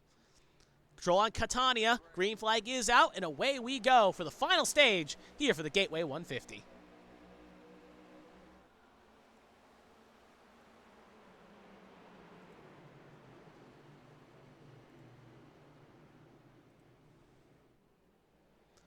Car's already been in the jostle position here. We'll go for the wide shot just to show you, but we'll go back with a nice little tight angle here. Catania looking to lead, I believe, his first lap this season. I don't think he's led a lap yet, but right now maybe in jeopardy as Markowski looking to try to hang around the high side here. Mike LaJoy looking to capitalize. LaJoy going to end up spitting the mid side here. Hagen looking to capitalize as well. 3, almost 4 wide down the front straightaway here. LaJoy will lead that lap. 3 wide for second here. As, Mongol gets in the Millet, right in the Proudfoot. And that's 3 cars in the high outside wall there. You can see going 4 wide down the backstretch, 3 wide in the corner. It wasn't going to end out quite nicely. And it ended up being a piece there as it ended up sending 3 cars around quite quickly here. As you can see there, as Millet's going to get it fired back up here. There's Austin Mongold. He was also involved with a big old shiner on his right end. And we'll see exactly what happened here on the replay. So we'll cut back here, focus on Austin Mongold. As you can see, obviously, the chaos happens before. As you can see right up here, you can see just the split happen here. Hagen makes it 3 wide. Catania, Mongold, Hagen, 3 wide for second. And, Mongold tried to turn in. Maybe got a little bit loose there. I want to see it from Markowski's perspective. But 31, 22, obviously on the high side, nowhere to go. And end up sending both those drivers quite aggressively hard into the outside wall, giving them some good damage. Speaking of, we'll actually go back again here. We'll actually ride on board here with 33. We'll see his hood camera here as, again, he had a good view of this incident. So we'll see exactly what happened from his perspective here. So obviously, we'll actually rewind it. Actually, we'll take it a little bit further back here. We'll take it all the way back, coming off the corner here. You can see Markowski was trying to maybe get a run up here. Then LaJoy will sneak through here. We'll cut to him for a second. You can see him sneak around. Then back to Markowski, as you can see right there, just trying to make something happen here up the road. And, yeah, he doesn't even get into the 4. The 4 gets a little bit loose, sends him high side. And at that point, Markowski gets around, but obviously nowhere to go for those cars. Lastly, we'll take one more quick look as well. Speaking of, we'll get off the gyro camera here, and we'll actually focus on the 31 of Zach Millet. As you can see, him and Proudfoot on the high side. We'll just focus on them one more time here. You can see a bit of a bump there. They're trying to avoid it, and just both innocent passengers on the high side that got wrecking balled by the 4, who just was, again, at that point, a bit out of control as he got ping-ponged to the high side. So back to live action. You can see Pitt Road a bit of a place where you see Michael Joy in. Not Michael Joy, Austin Mongold in. I do actually want to see what happened at pit lane. It's a very chaotic pit lane last time by. So while we have this chance, I'm actually going to cut back. We're going to go replay for a second here. This should be... actually, that's a little bit further up here. So we're going to actually cut into the pit lane here. I believe this is what I'm looking at right now. Nope, sorry. We'll see if I can find the pit lane incident here, if I can find it. Just give me 2 seconds here. If not, we'll go back to live action. But I just want to see what exactly happened here on the pit lane here. Right here, John Hagen in, so very chaotic. I want to see if anything may have happened here down pit lane. So this is a replay at the end of the stage break here, I believe. Gaiman stayed out, so Gaiman ended up coming in the second time by. That didn't happen. We'll see again if anything chaotic happened at pit lane, because like, a lot of drivers got shuffled up here, and a few drivers ended up getting spots. Actually, Ryan Pinnell stayed out along with a few others. So that's what caused them to stay out, including Michael Joy and Tommy Withers. But pit lane was very unchaotic, so, very odd indeed. So back to live action. So, yeah, sorry about that little replay there. I just wanted to see what happened because we knew Catania stayed out, But it was telling me LaJoy, Pinnell, Markowski, they all came in. But they ended up not coming in there. They stayed out, but it said they pitted on 52, which would have been... Actually, sorry, my mistake. Lost track of the lap counter there. That is 100% my mistake there. They stayed out, so... My bad. They pulled a similar strategy to Mike LaJoy, and I just misread the numbers there. So anyway, apologies to the viewer there. Obviously, just seeing what happened at pit lane. Nothing happened on that last stage break pit lane. But we'll cycle through and show you where everyone is at the moment. So Mike LaJoy, currently right now at the moment, he last pit on 52. Obviously pitted before the last caution before the end of the stage. Catania stayed out. He last pitted on 22. Hagan came in at 57 at the stage break. Came in for 4 tires. Ryan Pinnell, he stayed out. Came in at 52. He took 4 tires, fixed up damage. Same thing with Dale Markowski. Actually came in for fuel only, but pitted an earlier lap. Sharp came in for 4 tires. She's currently sitting in 6. Seth Wanza came in 4 tires at 57.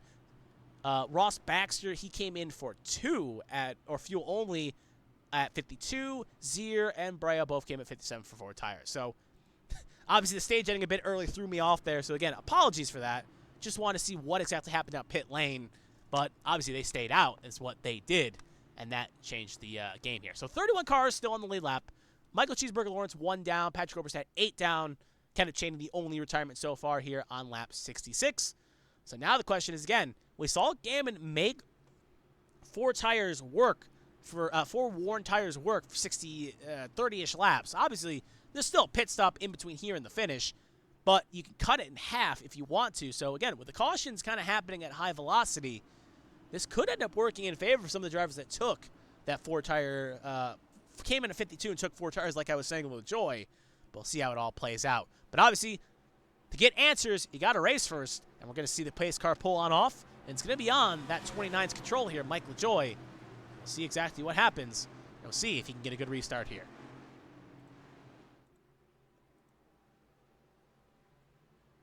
Green flag, green flag.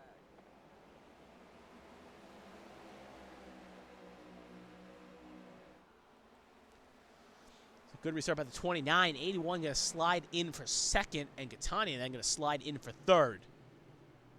Obviously, Ryan Bell having a good little run here. Obviously, quoting Seth Wansing last week. He's definitely a driver that you can count down with alternate strategies to get himself good running order. And right now, sitting P3, he's the highest of the 4 in the bracket challenge. And if he can keep this up, he will advance to the final 2. But obviously, still a long way to pay dirt for finish. But up front, LaJoy and Hagan, they're fighting for the lead here. Hagan wants to lead back.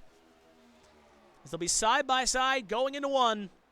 And John Hagan will clear the 29. Well, I can't say he cleared him yet. Now he'll clear him. But can the 29 answer back? Looks like he cannot. So Hagan will take first. LaJoy will fall to second. And Ryan Pinnell will be in third. So Hagan, it's been a strong car all day. Only won 1 stage, though, but has been running top 5 for the most of the event. Is looking poised to try to run away here and make something happen.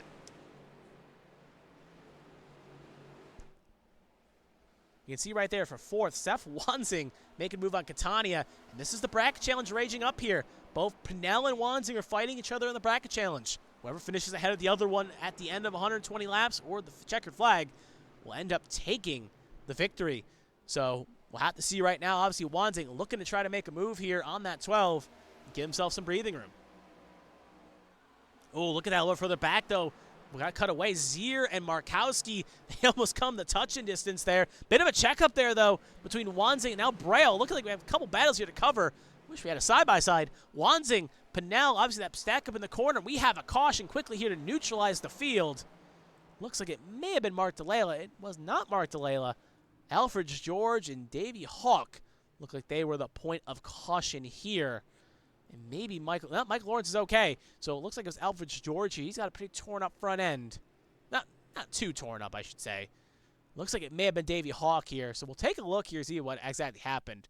Obviously, right here, he's battling Brandon Proudfoot, who obviously pitted under the last caution with damage. Oh, 3 wide. And oh, David Wright ended up getting into the 28 a bit. Sends him around Feimster and rips off the front end clip and battles nowhere to go either. So it looked very minor, but ended up becoming a lot more major there with what exactly happened. Alfred George almost runs in, too, to make that a bit of a bad time for all. So we'll take a little bit back here. We'll wind out. We'll actually see from David Wright here. And we'll check it from the eye in the sky here as we'll see exactly what happened from his perspective here. So let it play out here. And you can see, and then we'll pause it here, and we'll play it at 4 speed. You can see Wright trying to get a run here. He ends up kind of getting a little bit faster to the corner. Hawks obviously slowed down at this point and ends up getting right into the rear end corner panel. We'll play it at full speed again. On the brakes, trying to check it down. Wygant and Feemster send him right back up in the return to sender, and then Battle's obviously nowhere to go. Tears the front end clip off there. We'll take one more look as well, as we'll actually rewind one more time here. And we'll take it from, if I can find him on the list, Josh Battles. There he is. We're right on board with the 71 machine, and we'll see exactly what happened from his perspective.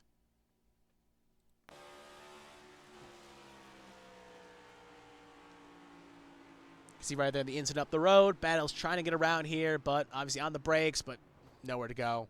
And ends up hitting the T-boning the 28 at Davey Hawk. So back to live action. 11th caution of the night. Obviously, there's Alfred George. Best finished a 6th at Kansas. Obviously, we were focused on him before the caution came out, so we'll go back up to the lead here. John Hagan, Michael Joy, they're 1-2 at the moment. Pit road, a bit of a clouded place. Tristan Catania, he concedes his top 5 spot. He comes on in. Daniel Michelle, Tommy Withers, Ryan Gomes, Bren Roberts all in. There's Alfred George. He did not pit. There's Lily Peltier-Sharp. Long pit stop for her. Looks like she's fixing up the car at the very least here. David Wright obviously in, lost the front end clip. And Delayla and Mongold both on pit lane as well. As you can see them trying to fix up their cars. And try to beat the 10 count before John Hagan gets around here. And this is obviously where it gets a bit interesting. Davey Hawk is obviously stopped there on the front stretch there. Very odd indeed. We'll see if he ends up towing or if he was told to kind of give up the spot here. Yeah, he'll fire it back up here. So very odd to stop there on the front end. And most of the cars I just listed that were on pit lane, they'll all beat the 10 count. And they'll all get away. Josh Battle's also coming back in again here. Again, that 71 bit torn up here. Oh, yeah, that front end is very torn as he's just trying to avoid entering a closed pit lane. He'll come on in, try to get that 71 fix back up.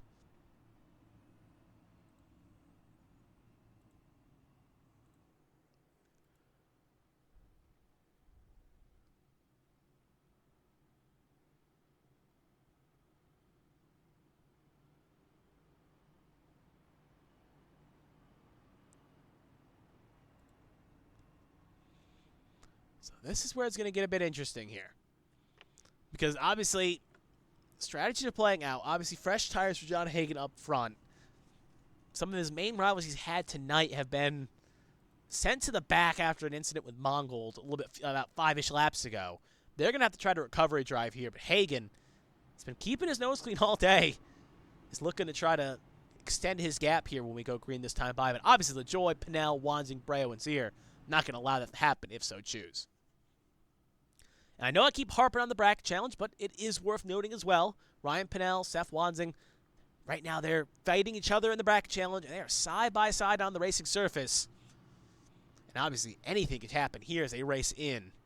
Pinnell trying to make this work here and maybe try to be the underdog kid, while Wanzing, the 2-time champion, is looking to try to maybe take the spot and end up punching his ticket to the finals in the bracket challenge. Speaking of real fast, Brandon Featherplace currently sitting in 12th. Haven't said much about him today as he's had a bit of an average run, but he currently leads his counterpart, Daniel Michelle, who just came in 21st. But remember, last week at Charlotte with 25 to go, Michelle was 1 down, got a late caution, was able to get back on the lead lap, and was able to rock his way back in, passing Stefan Oberstadt for the position. But up front, it's Hagan LaJoy first row, Pinnell Wanzing row 2, Breo Zier row 3, Markowski's Jones row 4, and Gaiman and Baxter rounding out your first 5 rows.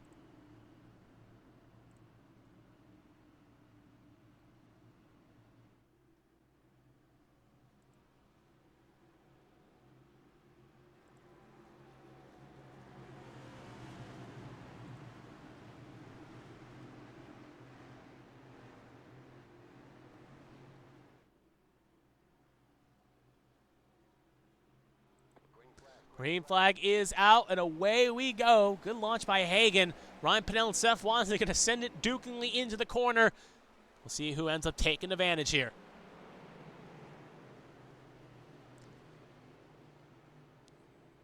You can see Breo trying to get through the corner there a little bit faster. Gave a little bit of a bump to the 12. 12's going the wrong way quickly here. Wanzing will get the third. Pennell, Zier fighting for fourth. Zier will get it. Pennell now just trying to maybe stop the bleeding. Remember, he's on older tires, some of those cars around him. Byron Jones on for Freshy's comparison to some of the other cars. And Jones going to rip and ride around the high side. There's Game. Remember, stage 2 winner came in 1 lap later. And he's looking poised to get clear here as well. So Pennell beginning to fall down a bit there. And now he is just trying to hang on to a loose car. A little bit up the road, Seth Wanzing gets third, trying to reel down Mike LaJoy. 1, 2, 3, all pretty much single file. There you can see Byron Jones. He ended up getting a couple spots there. Zier going to hang tough. And now Breo and Jones are fighting hard for the top 5.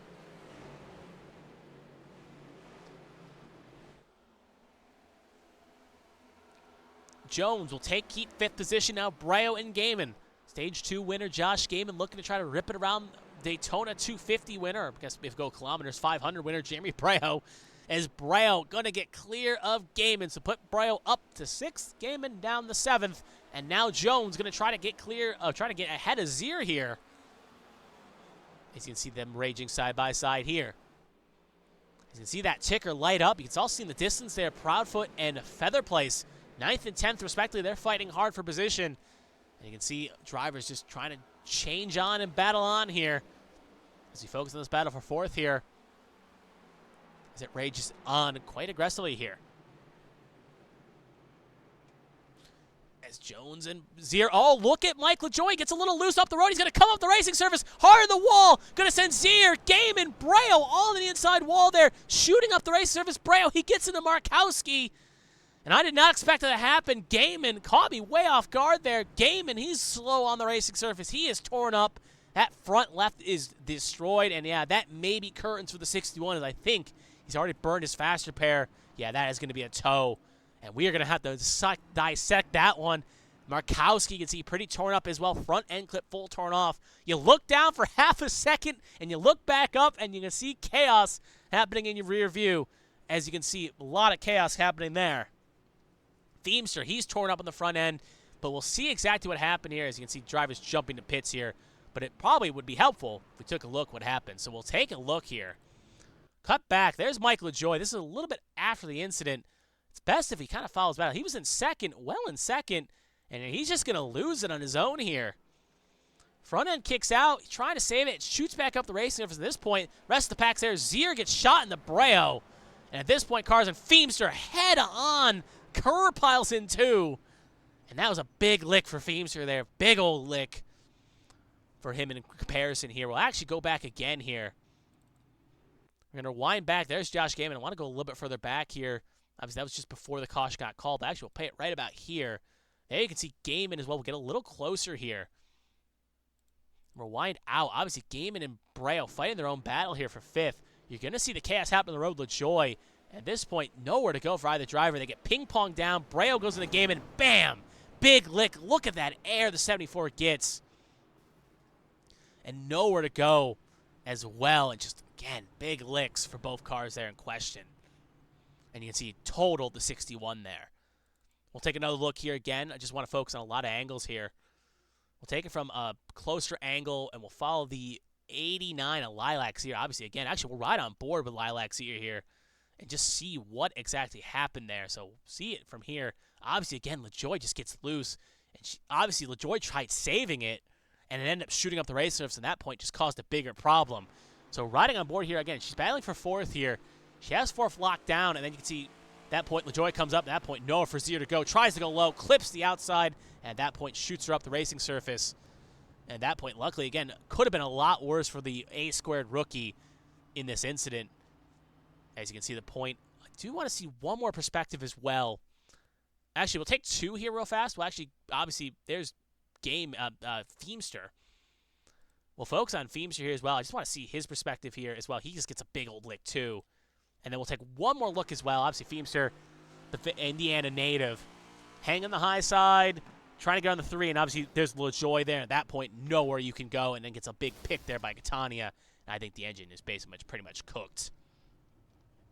One last look we're going to take here. Just want to see it. Obviously, we'll get off gyro camera here. I guess hood camera, I should say. I want to see the 31 of Zach Millett, if I can find him. There he is. We'll be quick here because obviously it looks like we're about to go green here shortly. Millet obviously running a little bit further back here, just avoiding the chaos. And I just want to see what happens up front here. Does he avoid hitting a lick here? On the brakes. Oh, yeah, on the brakes. Doesn't hit Gaiman. It was close between him and Gaiman, but luckily he does not end up piling on in. So that caution was a bit of a equalizer, if you will. Maybe not equalizer is the wrong word to say, but it was a shake-up, if you will, as it's really shook up this front field here. So up front, Brandon Proudfoot leads the way. John Hagan, while we were watching all those replays there, looks like he elected to come in. If I can find him on my drop-down list. Hold on. When you have a lot of cars, again, I've said this before, that he's currently in 13th. There he is, speaking of. He came in on lap 80. Came in for, it looks like 2 tires. So he will give up the lead and come back into the pack, which may be a bit of a concern here. He also came in along with Seth Wanzing, who came in for 4 tires. So different strategies for different drivers. But more importantly, up front, Proudfoot stayed out along with Pinnell, Featherplace, Wygant, Baxter, Painter, Withers, Michelle, Gomes, Alfred George, Michael. Basically, everyone in the top 11 all stayed out. 12th came on in. And we'll have to see how this all plays. Josh Gaiman, again, needing a good bounce-back day. He looks like his day is officially done, along with Dale Markowski. Both cars look like they're poised to maybe take a behind the wall here. Just bad luck for both cars. And that will give us 30 cars still running. Actually, 31. Patrick Oberstedt still running with 27 on the lead lap. Now the question is, some good cars got torn up in that action. We'll see if they can work their way towards the front. More importantly, can Hagan, the few that came in, make it to the finish? Only time will tell. Obviously, it looks like they're poised to do it, but with 40 laps, we'll have to see. Green flag is going to come out here shortly. It's going to be on Proudfoot's control. Green flag is out, and away we go.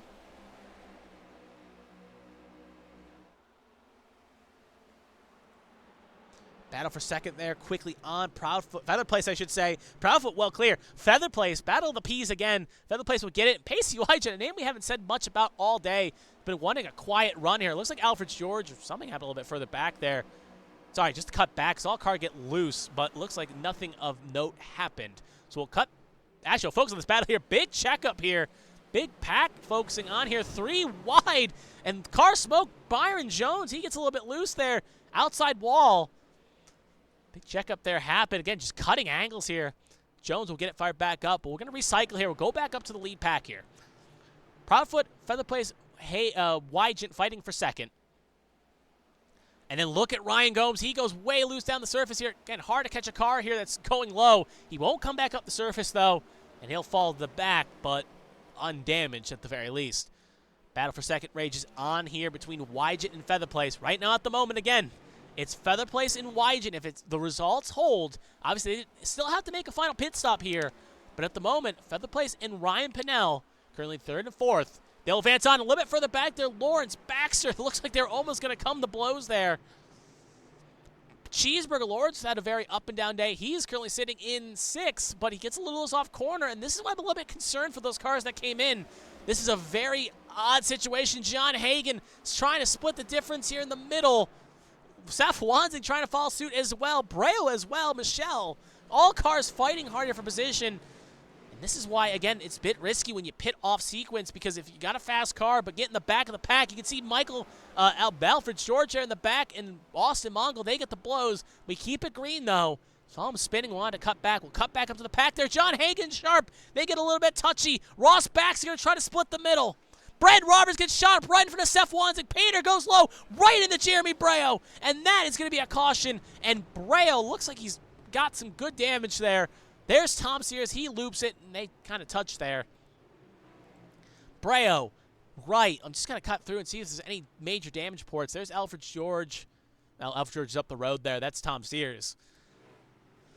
And again, I was saying, I was kind of trying to make a point there while trying to cover the cameras there, that there's that risk if you come in early and you end up getting in the kind of back with the squirrels, you may end up finding a nut and end up getting involved in an incident. I don't want to insult any of the drivers here, but I'm just saying that sometimes if you go back where it's chaotic, you can end up being involved in an incident in question. So obviously, we'll take a look here what happened. Obviously, you can see it was just very argy-bargy back here.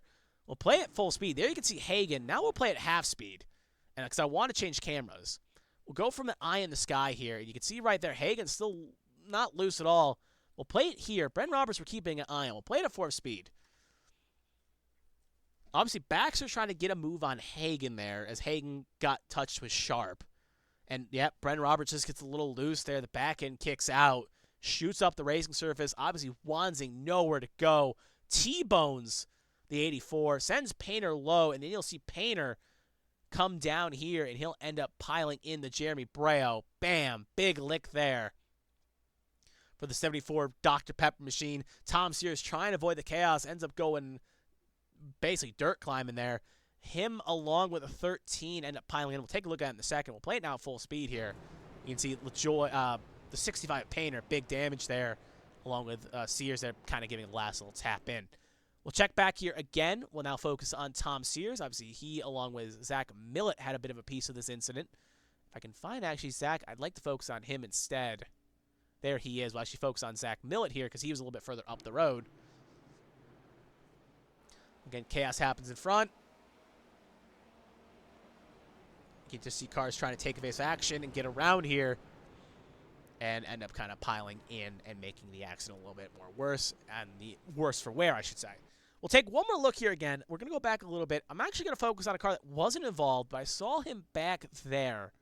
Christian Catania. Wasn't involved in the incident. He's a little bit further back, but it'll give us a good look to see what exactly happened here. So we'll ride on board with the 48, and we're just going to keep an eye on the road here.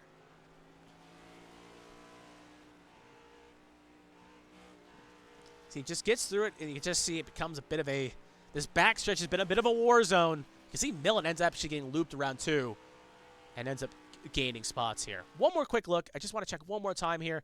We'll follow Jeremy Breo here in the 74 machine. If I can find him real fast. Looks like I struggle to find him here. Looks like we'll ignore that last restart here, and we'll go back to live action. Sorry about that. We'll have to hold off on the Breos. Looks like we're about to go green here, so I don't want to end up missing the green flag here. So, up front, actually, I have one more lap of pacings. Anyway, it's going to be Proudfoot Wygent still leading the way. Proudfoot, Feather Place Pinnell, 3-4. Withers Sharp, 5-6. Hagen Breo, 7-8. And Wanzi Michelle, 9-10. Breo looks like, even though looks like he lost his front clip, he looks relatively okay, so he ends up avoiding major catastrophe for the Daytona 250 winner. But again, this is where it gets kind of interesting.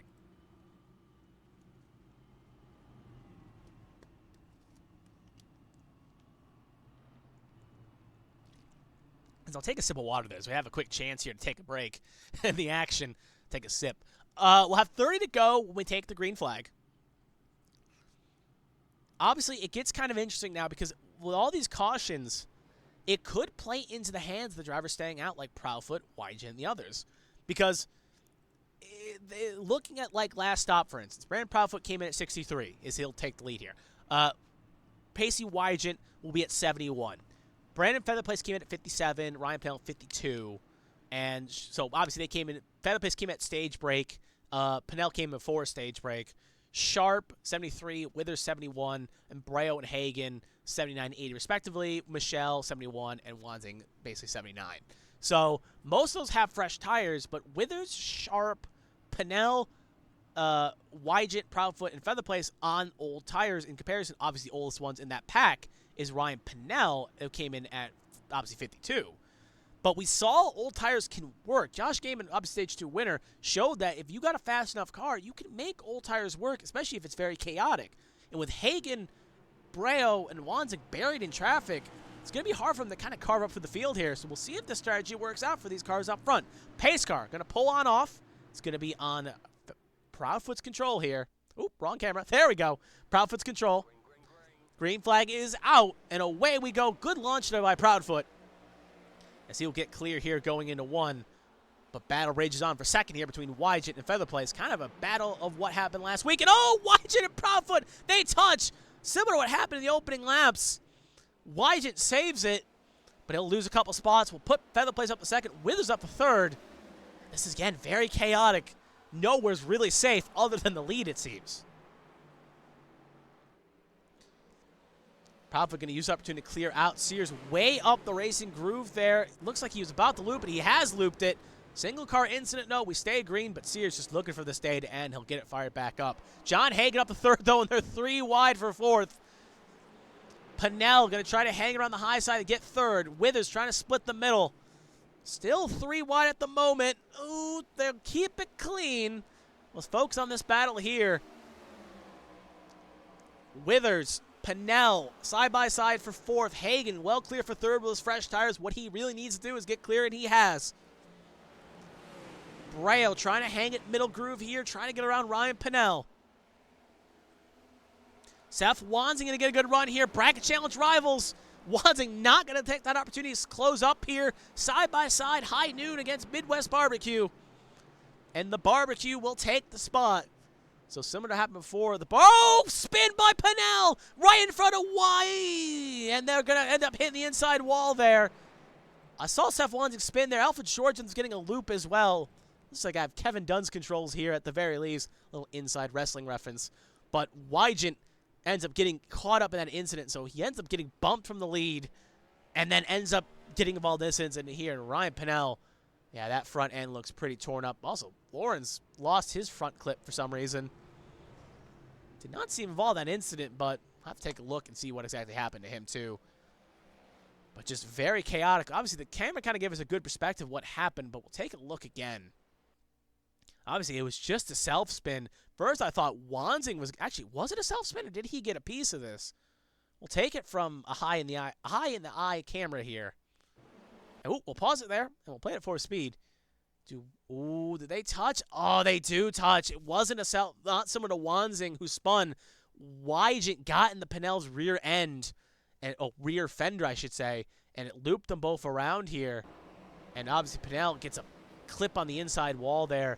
And then Lawrence piles in, and then Alfred Shores has an incident too, so we'll have to look at a couple angles here, see what happened, but that's what happened out front.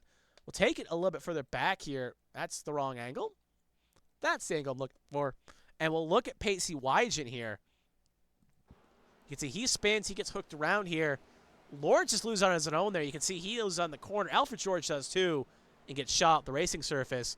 So 2 kind of unrelated incidents that weren't even really affected by this ended up piling in here. Wrong button. We'll take a look here again from the yellow flag, pointy yellow flag here. We'll actually focus on Alfred George here, as he ended up having a bit of a wild ride himself here. He's obviously a little bit further back, but obviously he'll end up kind of getting in his own little incident here. Goes high, tries to save it, gets shot back up, almost right in the mark to Layla, and luckily doesn't really hit anything. Almost gets in the Dale Markowski there, but ends up getting it fired back up. So back to live action. Pit lane, Ryan Pinnell obviously in pit lane here trying to get that car fixed up. And it's gone from bad to worse for the 12. We'll see if he can stay on the lead lap. But up front, it's the BPBP show as Brandon Proudfoot and Brandon Featherplace both going to occupy the front row here, as we are going to be this time by 25 laps to go. And now this is where it gets interesting. John Hagen, remember, on the freshest tires in this pack. I think he's only on 2 tires, though. He's only came for a 10-second stop. Braille on slightly fresher tires. And we'll see how this all plays out. Again, with the caution laps kind of peeling off here, this is a net gain for some of these cars here. Ryan Pinnell will actually beat the 10 count. He'll get back out and stay on the lead lap. When we go green, we'll be on green with 23 laps to go. And again, with how quick laps tick off here, we're looking at least 10-ish minutes if we stay green to finish.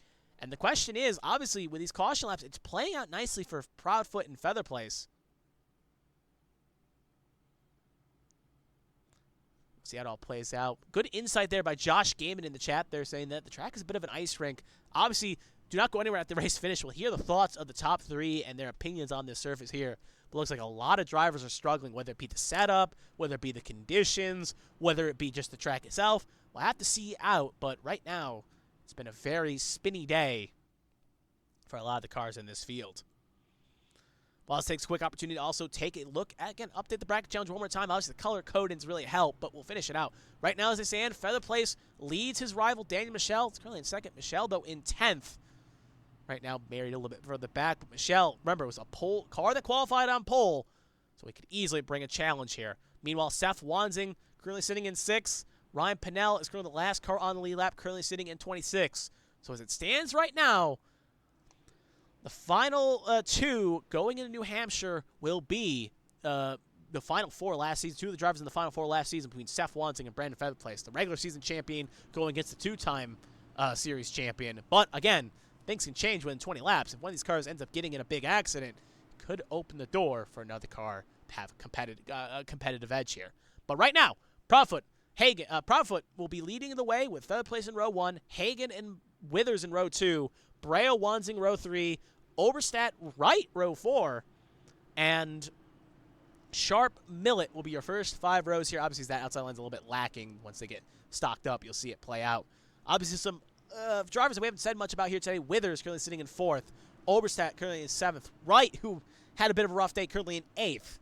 So, again, this could be an opportunity for some of these drivers to capitalize, maybe get some good finishes here, or maybe even steal a win for how bad a day it's been for some of them. But anyway, Pace are going to pull off. Top 2 looking for their first win this season. Obviously, Proudfoot looking for a 4th. So we'll see how it all plays out here. Sorry, Hagan, I should say. So anyway, Pace are going to pull on off. It's going to be Proudfoot's control. Green flag is out, and away we go. Good launch on the inside line. Featherplace did not get going, and Hagan will clear himself in the second. Look at that. Withers tries to go inside door on the Liquid Death Machine. Can't get the job done. Hagan clear in second at the moment. We saw this battle at the end of stage 1 between Hagan and Proudfoot. Looks like it's going to rage on. A little bit further back, Withers. Proudfoot fighting for the last podium spot here. Braille there looking to try to split the middle here. Can't get the job done. Looking for a lane if he can get it. He's got the freshest tires in the field, in this top 10, I should say. So he's going to try to make it work here. He's going to get around Withers. If he can get some clear space, and maybe if Hagan and Proudfoot get the fighting, he could easily be in contention to take this win. Wanzing, Withers, Zier clips the wall a little bit further back. She does not end up looping it, though. We stay green. Proudfoot fastest sector 2 out of all of them, and we have a caution, so we'll have to hold that thought as you see cars check out of it. And we'll see exactly what happened. Obviously saw a wall tap. I'm not seeing anyone majorly slow here. Oh, looks like it was Sears again. He's got it back up firing. Alfred George too. So it looks like it was Sears and Alfred George here. We'll take a quick look here. Obviously, it's going into 1 here. Alfred George, Cheeseburger Lawrence, Sears on the high side. Oh, Sears gets in the back of George, sends him around, ends up finishing him off. Luckily, no one else gets involved. And 2 cars were called, 2 cars were stopped, so the caution was thrown by race control. And we continue on. Very light caution, but it is the rules, so caution is thrown. So back to live action, not much else we really need to see on that one. It's a very simple caution. So this recycles the field again, and this is, I don't know who this strategy is playing into at the very least right now. It's very interesting because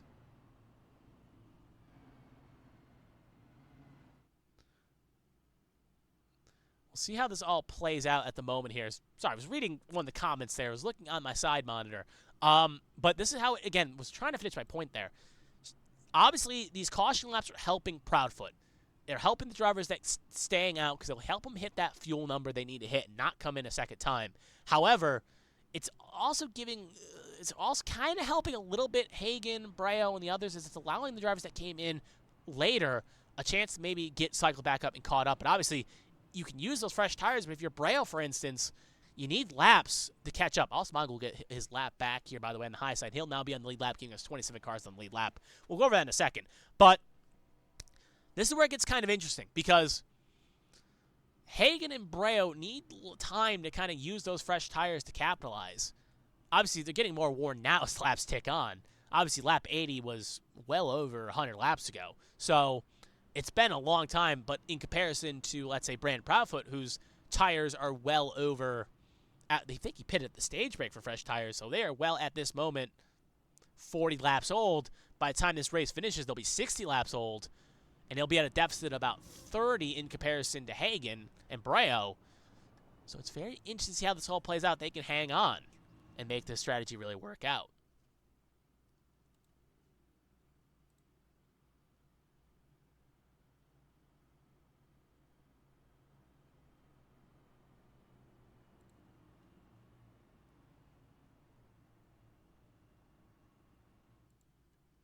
So we'll see how this all plays. Obviously, we're going to have another lap here of pacing.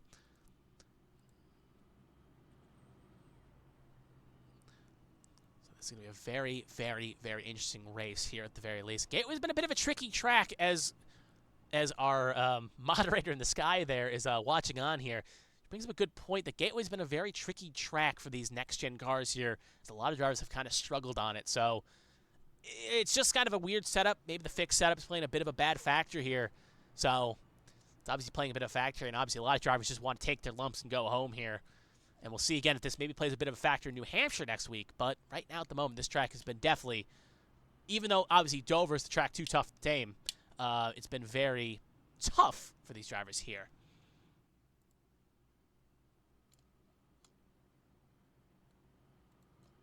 So anyway, as we'll cut back up here, it's going to be 28 cars on the lead lap, as Painter will and staying on the lead lap here. At the moment, we have, want to make sure I got this number right, 31 cars still running. Actually, 32. Markowski's still taking laps.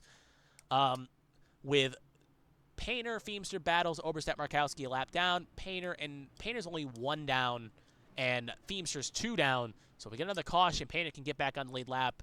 Actually, I think Painter actually just went a lap down, my mistake. And Feemster, 2 down, needs another quick caution, 2 to get himself back on the lead lap as well. So now we rage on. It's going to be Proudfoot, Hagen, row 1, Featherplace, Braille, row 2, Wansing, Withers, row 3, Oberstadt, Sharp, row 4, Wright, and Michelle, your first 5 rows.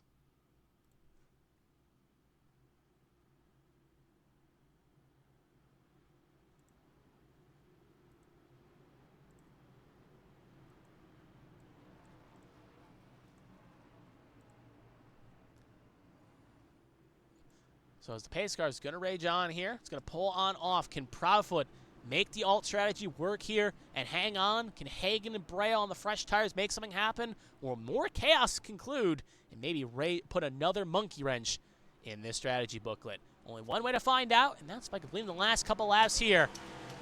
Pace car going to take the lonesome trip down pit lane. It's going to be on Proudfoot's control as the clouds are beginning to come on in. No rain in the forecast. We'll get this under the green flag conditions. Green flag is out, and away we go. Great launch by Proudfoot. Hagen, though, not caught napping, will take second. Featherplace looking to try to make a move for third. Look at Braille there. Going to try to quickly capitalize, using that better grip on those tires to go side by side for third here. 1-2 at the moment, still 1-2. Braille going to get clear for third. Can't come up quite yet to clear. Also keeping an eye on that battle for second. David Wright mowing the grass there. He'll try to keep it off the race surface. Just want to make sure he doesn't come up with the surface. He'll come back up safely, and we'll stay green. Back up towards the front, though. Proudfoot. Braille got clear for third. Hagen looking to try to make a move on Proudfoot here. Look at that a little bit further back. Featherplace trying to hang on the charge. There's Wansing in the middle of a sandwich. Remember, his bracket challenge rival of Michelle is currently sitting in 8th. Just behind him, he needs to hang on for 15 laps if he wants to advance to the final 2. And Withers gets in the sharp there in the wide shot, sends her around, staying green. No caution will be called. Sharp and Withers, though, going to lose a couple spots each for both their troubles, and they'll fall a little bit further back. Back up front again. Little bit of breathing room at the very least between Proudfoot and Hagen. They get to racing. It could allow Braille and Featherplace to reel him back in. Again, 15 laps can fall in a flash if you're not careful. Hagen's had the stronger car all day, but Proudfoot's no slouch either. He's looking for his first win in a Cup Series points-paying event, I should say, as he did win the Clash. But he's looking for a points-paying win to lock himself into the playoffs. But Hagen looking at a 4th win if he can help it. Still 1-2 at the moment. Braille losing touch here. Last time by for reference. Between the top 5, fastest lap on the book was Hagen by 2/10 over Proudfoot. You can definitely tell by the tires that is playing quite a factor. Next fastest was Braille for reference point, but that was a 10th behind him. 34.19. Caution will be called. Looks like it was Mongold and Patrick Oberstadt. There's Patrick Oberstadt. Looks like his day could be done. As Austin Mongold as well. He is pretty slow. He'll go away, though. But I think it may be curtains for that 41, who's just been trying to get back on the lead lap and it's not been the luckiest for him. So we'll take a look here again. It looks like it's unrelated to this incident possibly. You see Mark DeLay a little bit loose here. He has it locked down, saved, and 41 gets into the 4, and he got mounted off the corner, and that let the engine go. And yeah, that is curtains for the 41, as his engine is pretty much toast there. We'll take another look here again at that incident. This time we'll actually ride on board with the 41 here. So we'll take a look here. Actually see it up the road here. He'll just give a bit of a lick here to the 4. See, gets up the road. 4 gets a little loose, tries to avoid it. They get touched, mounts a little bit of air at that point. There goes the engine. And that is race done for the 41. So very simple caution there, but it's put the 41 out of commission. And his day will be through, so the highest he'll finish is 31st, maybe 32nd if Markowski can log enough laps to get around him. But now, again, 12 laps to go. If you're someone like Feather Place, Proudfoot, you were kind of hoping maybe that would stay green in the finish, especially if you're Feather Place. Now recycling the field again and putting a bit of a chaos around you could play a bit of a factor here. A few drivers did elect to come in that time by. David Wright, Mark DeLayla, Austin Mungo, obviously followed the incident. Ryan Pinnell and Lilacs here. Dustin Painter will get his lap back. Will give us 28 cars on the lead lap here. But this is where it gets kind of interesting. I know I've said that, but I should probably get a thesaurus because I keep using the word interesting, but it really does. Because Proudfoot, again, has not come in since 63, has not had fresh tires since the stage break of 57. He's done a great job with some of these caution laps and keeping his pace to keep it going. But now Hagan, last time by, couldn't time the restart just right, but we saw him running faster in comparison to Proudfoot by a good margin. So it raises questions. Can Hagan, with that speed advantage, get a move done, or can Proudfoot time enough laps here and maybe bleed off enough clock that if we get a late restart with 2 to go, just hang on? There is that thing. And remember also, Breo has the freshest tires out of the 5 in this top 5. And could easily play a factor here if he can they get a little racy up front. One more thing to note as well is keeping an eye on the bracket challenge. Obviously, Seth Wanzing is currently sitting in 5th. Ryan Pinnell is back in 28th. Last car again on lead lap. He's had an up and down day. He's going to need either probably Wanzing to have a bad accident here or a lag out or something in order to get into the bracket challenge at the moment. But again, Ryan Pinnell got fast car, is very aversive. So if he can keep it fired up, you never know what will happen. Anything can happen in racing. But we're keeping an eye on this here. Brandon Featherplace, he'll fire off in P4, and Daniel Michelle will fire off in P6. And this is why it was kind of hinting at that maybe this caution wasn't good for Featherplace, because Featherplace was looking poised to hang on, because they had a gap about 3-4 tenths to Michelle. And they're running equal times. But now, Michelle kind of has a carrot dangling in front of him, if you will, with Featherplace just in front of him. Again, with a bracket challenge on the line and a prize waiting at the end of the rainbow, what will you do? Obviously, Michelle's had the better car. Remember, pole sitter. He has the faster car in comparison to Featherplace. For instance, on retrospect, fastest lap right now at the moment, Featherplace at 34.31, Daniel Michelle at 34.06. So, Michelle has the faster car. Featherplace has gotten up here more due to strategy than his own speed. But sometimes that could be enough. But we'll see what happens here in the closing laps. Lights are out on the pace car. Proudfoot, Hagan, row 1. Breo, Featherplace, row 2. Wanzing, Michelle, row 3. Oberstadt, Withers, row 4. Millett, Jones, your first 5 rows here.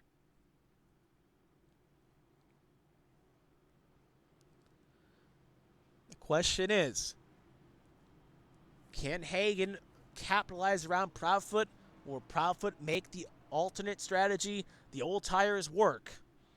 Only one way to find out. 10 laps. Separate these drivers from the promised land.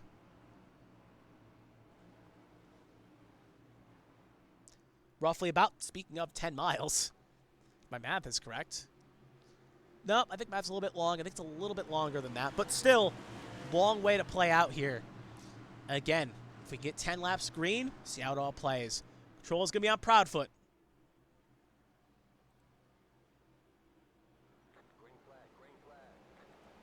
And away we go. Good launch by the 22. 81 will slot in the second. Braille, though, did not get going. He's going to be side by side going in the third. And look at Michelle trying to make a move on his former team boss, Seth Wanzing. Battle rages on. Battle for third, battle for fifth. Michelle gets in the wall just a bit there. Top two clear at the moment. We're going to keep an eye on this, but we're also going to keep an eye on that last podium spot at the moment and the bracket challenge. Michelle, Wanzing, side by side in the far shot for the top five. As they come around to 8 laps to go. Proudfoot leads the way. Hagen, though, looking to maybe make a move. The question is when. Pinnell got a little loose off exit. You can see the puff of smoke in the background. That was Ryan Pinnell, but he keeps it straight. And we keep it clean, keep it green, I should say. It's Proudfoot, Hagen, 1-2. Battle for third there, and caution will be called. Mark DeLayla. And you see he loses it in the 1. So, again, plays in the Proudfoot's hand. Again, you need laps to make a move happen. You need a couple laps to really make something happen here. And with these cautions, it's helping out the cars, again, that stayed out. So we'll take a look here again. We'll actually first take a look at what happened. We'll rewind here a little bit, do some movie magic. We'll rewind here a little bit, just see what happened to Ryan Pinnell. This is just a little bit up the road here. It looks like he just loses on his own accord here. Yeah, he just gets a little loose. Doesn't hit anything, but ends up taking a couple puffs of smoke. Then we're going to quickly just recap forward up here to Mark DeLayla. And then we'll play it out here. You can see trying to make a move on Austin Mongold. And, Lawrence gets a little loose in the corner, shoots up the racing surface. They end up touching. And, yeah, at that point, just a bunch of cars pile on in. And caution is called. So, live action, again, we are 7 laps to go. When we go green, probably 4 laps to go. Looking again in the chat here again, Josh Gibbon brings up a good point here. The seams of this track are the worst. They will wreck you with no chance of saving the car constantly. And we've seen that throughout, where cars that kind of felt like you could save it at another track, and these drivers are very strong at saving these cars. It just feels like they got saved, and it kicks the other direction, and they end up setting it hard into the outside wall. So there is that, I wouldn't say risk, but there is that opportunity where the seam transfers and other things have really been playing a factor in these next-gen cars. So, again, it's just been a very chaotic evening, very caution-filled evening, and these drivers are just looking to bring it home here and get whatever they can get out of it.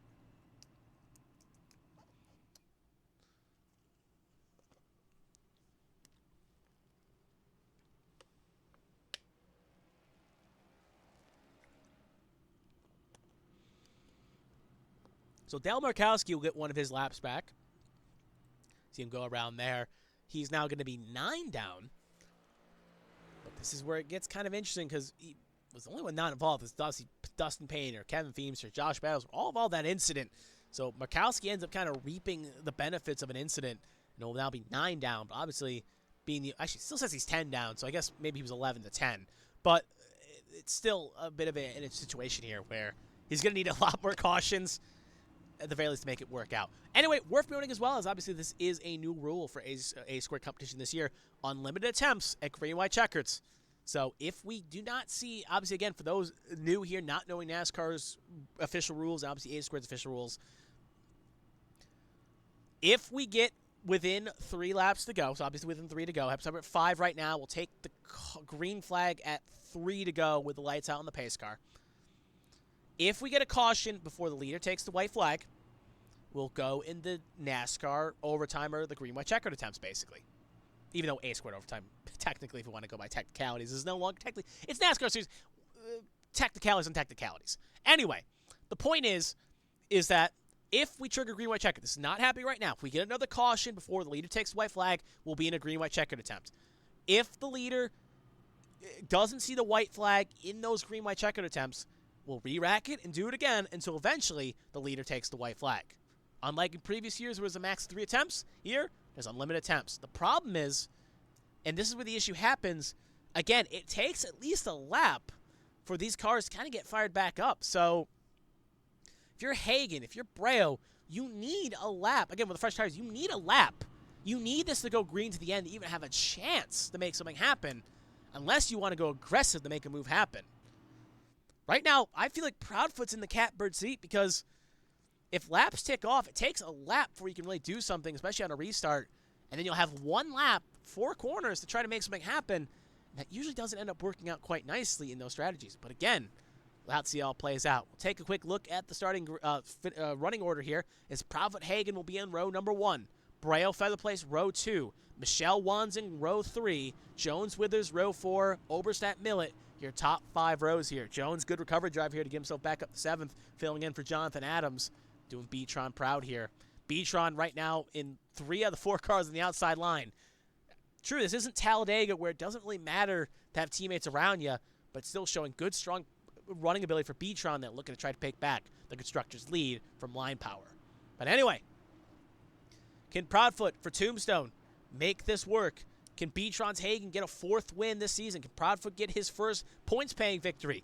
Looking at row 2, Braille looking for a 2nd, Featherplace looking for his 1st, and in row 3, Wanzing Michelle both looking for their 1st. Speaking of, Michelle and Featherplace battling in the bracket challenge.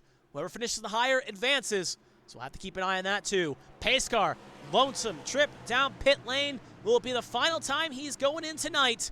Only time will tell. Going to be on Proudfoot's control. Green flag is out, and away we go. Hagen trying to time it right, spins the tires. Michelle pushing Featherplace, and look at Zach Millet. Going to try to make a move on Withers going into 1. Hagen, Featherplace, side by side. Michelle there in the distance. Featherplace going to try to clear Hagen. It looks like he will successfully. Will he come up and clear the question? No, he will not. This is what Proudfoot wants to see, though. Racing in his mirror. Millet trying to make this work here. And Millet, remember, he's on not even fresh tires. He's trying to cut for the field here as well. Zach Millet right now at the moment making a move on Braille. At this point, we're coming to 2 to go. Looks like Lawrence had an instant. We stay green. Michelle, Featherplace, fighting hard here for the last step at the podium. Looks in the back there. Kerr, Oberstadt, they get the blows. We stay green, though. Michelle looking to clear here. Can he do it? He's still side by side. He will officially get around Featherplace. If they can get through 3 and 4 successfully, we will take the white flag. Up front, you can see a battle for the lead. Hagen going to get around Proudfoot as they come around the last corner. We are going to have 1 lap to go. Brought to you by Smeal Racing Designs. Chaos way in the back, though. Multiple cars affecting in the back line here. Trying to skate through. We're still green. No caution has been called. Zier takes big air. Back to the front. We'll have the folks on the battle for the lead here. They're going to come around to a car park if they're not careful. As they come off at 3 and 4, John Hagen looking poised to take the race win. He's well clear by 4/10 as he comes off the last corner. John Hagen is going to win this race and take a 4th victory this season. Proudfoot 2nd, and Daniel Michelle will take 3rd place and will advance to the final 2 in the bracket challenge. Featherplace will be 4th, and Jeremy Braille will get 5th position. Hagen, eventful day there. And we'll have to take a look exactly what happened on that last lap between 2 moves. But John Hagen will take the race victory and add a 4th victory to his troubles. And there's Seth Wanzing there in the 9 as well. He will also advance to the bracket challenge as well. So it will be a showdown between Wanzing, Michelle, Wygen, and Hagen. End up getting a bit of a touch there. Wonder if they just may have missed the pit lane or may have been intentional. Can't obviously tell. I don't think Wygen and Hagen have many blows here.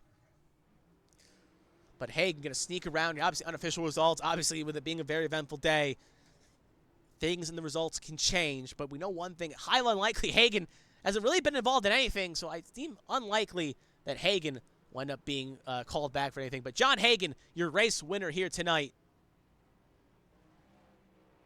As they play on here. As he will burn it down here in front of the Gateway faithful. Well, I was going to say he burns down, but it looks like he's just reversing.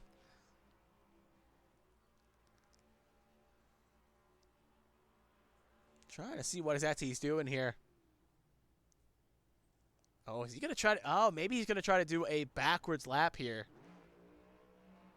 We'll have to see how he does it here. Obviously, not a lot of spinning here, but John Hagen, your race winner here.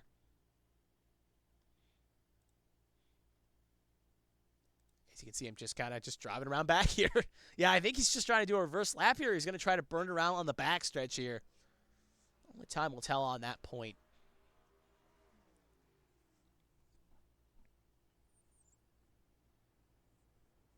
Yeah, I'm a loss for words. You don't usually see this, so I'm like just want to see how he finishes this, what exactly he's doing. By the way, do not go anywhere. Top 3 interviews will be happening in shortly here. We'll hear from Hagen, Proudfoot, and Michelle here, and their thoughts on today's race. But as Hagen finishing up his celebration here, we'll actually take a quick look at the final results here. And we'll also, before we get to interviews, we'll take a look at the white flag nonsense too. But actually, while he does his kind of backup line here, we'll actually take a look here what exactly happened on this last lap. Because I do actually want to see that chaos that happened on the final lap here.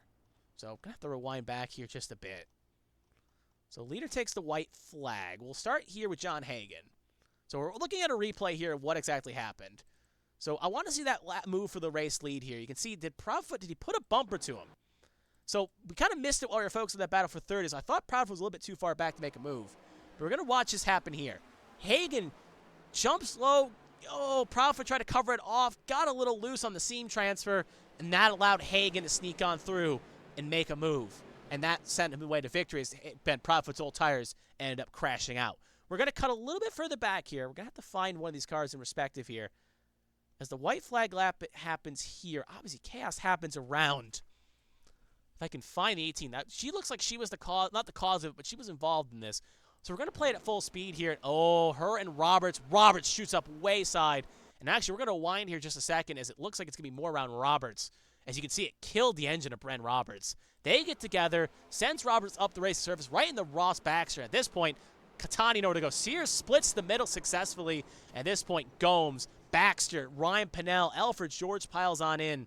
And just Lilac Sear, big lick too. Just nowhere to go for any of these cars and turn the backstretch into a car park that a lot of cars had to try to quickly get fired up to get back through. Speaking of, we'll take a look here. I want to see one more spectator as well. We'll actually take a quick look at Lilac Zier here too, as she had a wild ride through this incident too. We'll actually ride on board with the 89 machine, as we'll take a quick look here. Just give me 2 seconds. And we'll play it at full speed here. Again, you can just see up the road the incident happened.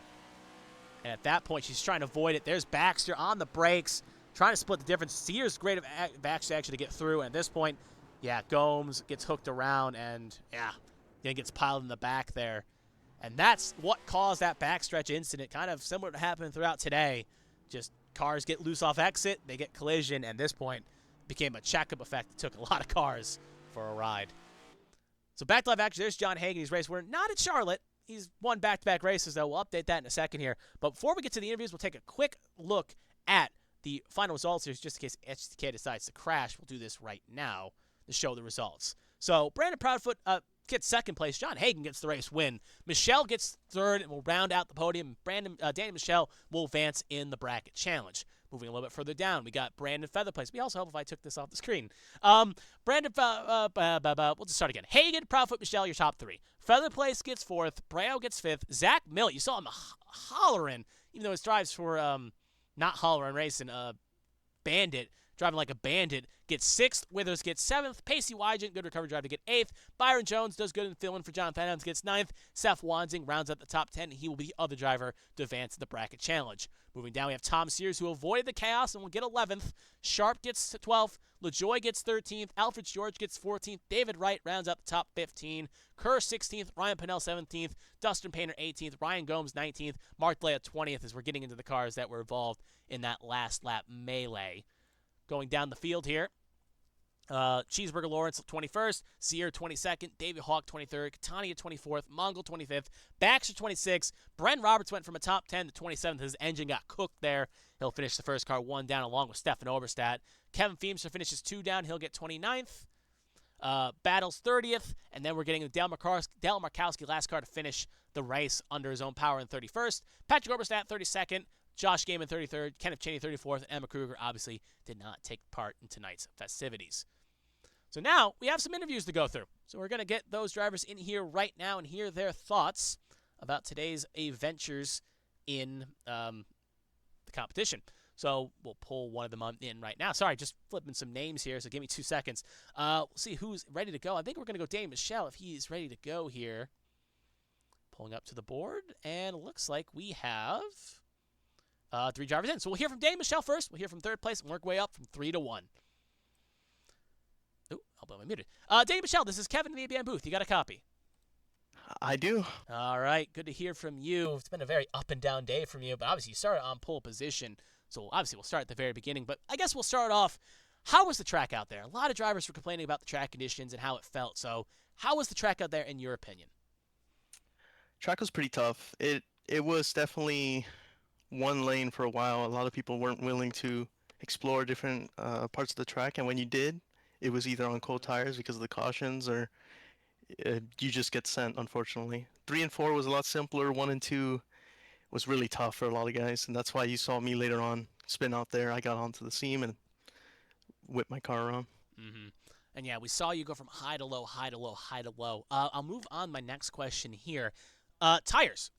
Again, we saw tire wear being like fresh tires did help a bit, but we saw drivers take advantage and try to take old tires work. So in your mind, was I guess track position really the name of the game, or could you make fresh tires carve for the field if you needed to? If you really needed to, you could use your fresh tires and make some passes, especially on the inside where drivers on older tires had a lot of harder of a time to keep that line. But for the most part, tires didn't really mean much. Honestly, it was kind of detrimental to my race that I took tires at the end of stage 1. It put me in a bad spot. I was in the back, basically 10th where I was for a while later on. But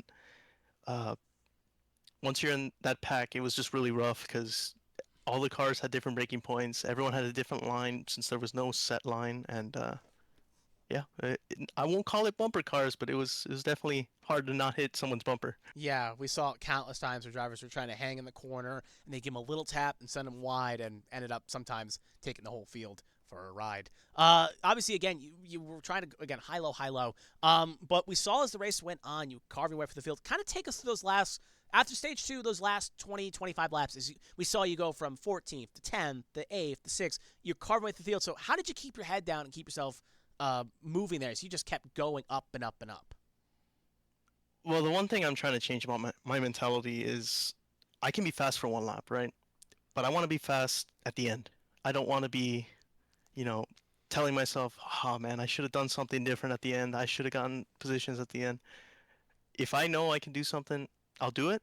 But if I have the opportunity to experiment and maybe find some more speed and, keep my car clean, learn something by going to the back and understanding how to pass traffic, I will do that, because the benefits of understanding how to get through traffic and the aero wash, the braking points is insane. It is immense, just strength that you can have in a race. Yeah, 100%. That's good knowledge to have, and definitely it worked out quite for your treat there.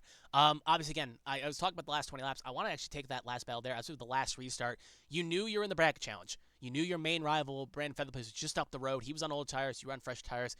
Again, you obviously want to get around him, but take us to those last couple laps there battling Featherplace for what was the last step of the podium. Yeah, those last couple of laps, I was talking to Featherplace because we were in the same team, same chat. Mm-hmm. It was a big deal that we were both right up there. We knew, hey, we have top 5s. If we keep it clean, we have top 5s. So we're going to race it clean. If I got a run, I was going to take it. If he kept it, I wasn't going to make a wild move for it.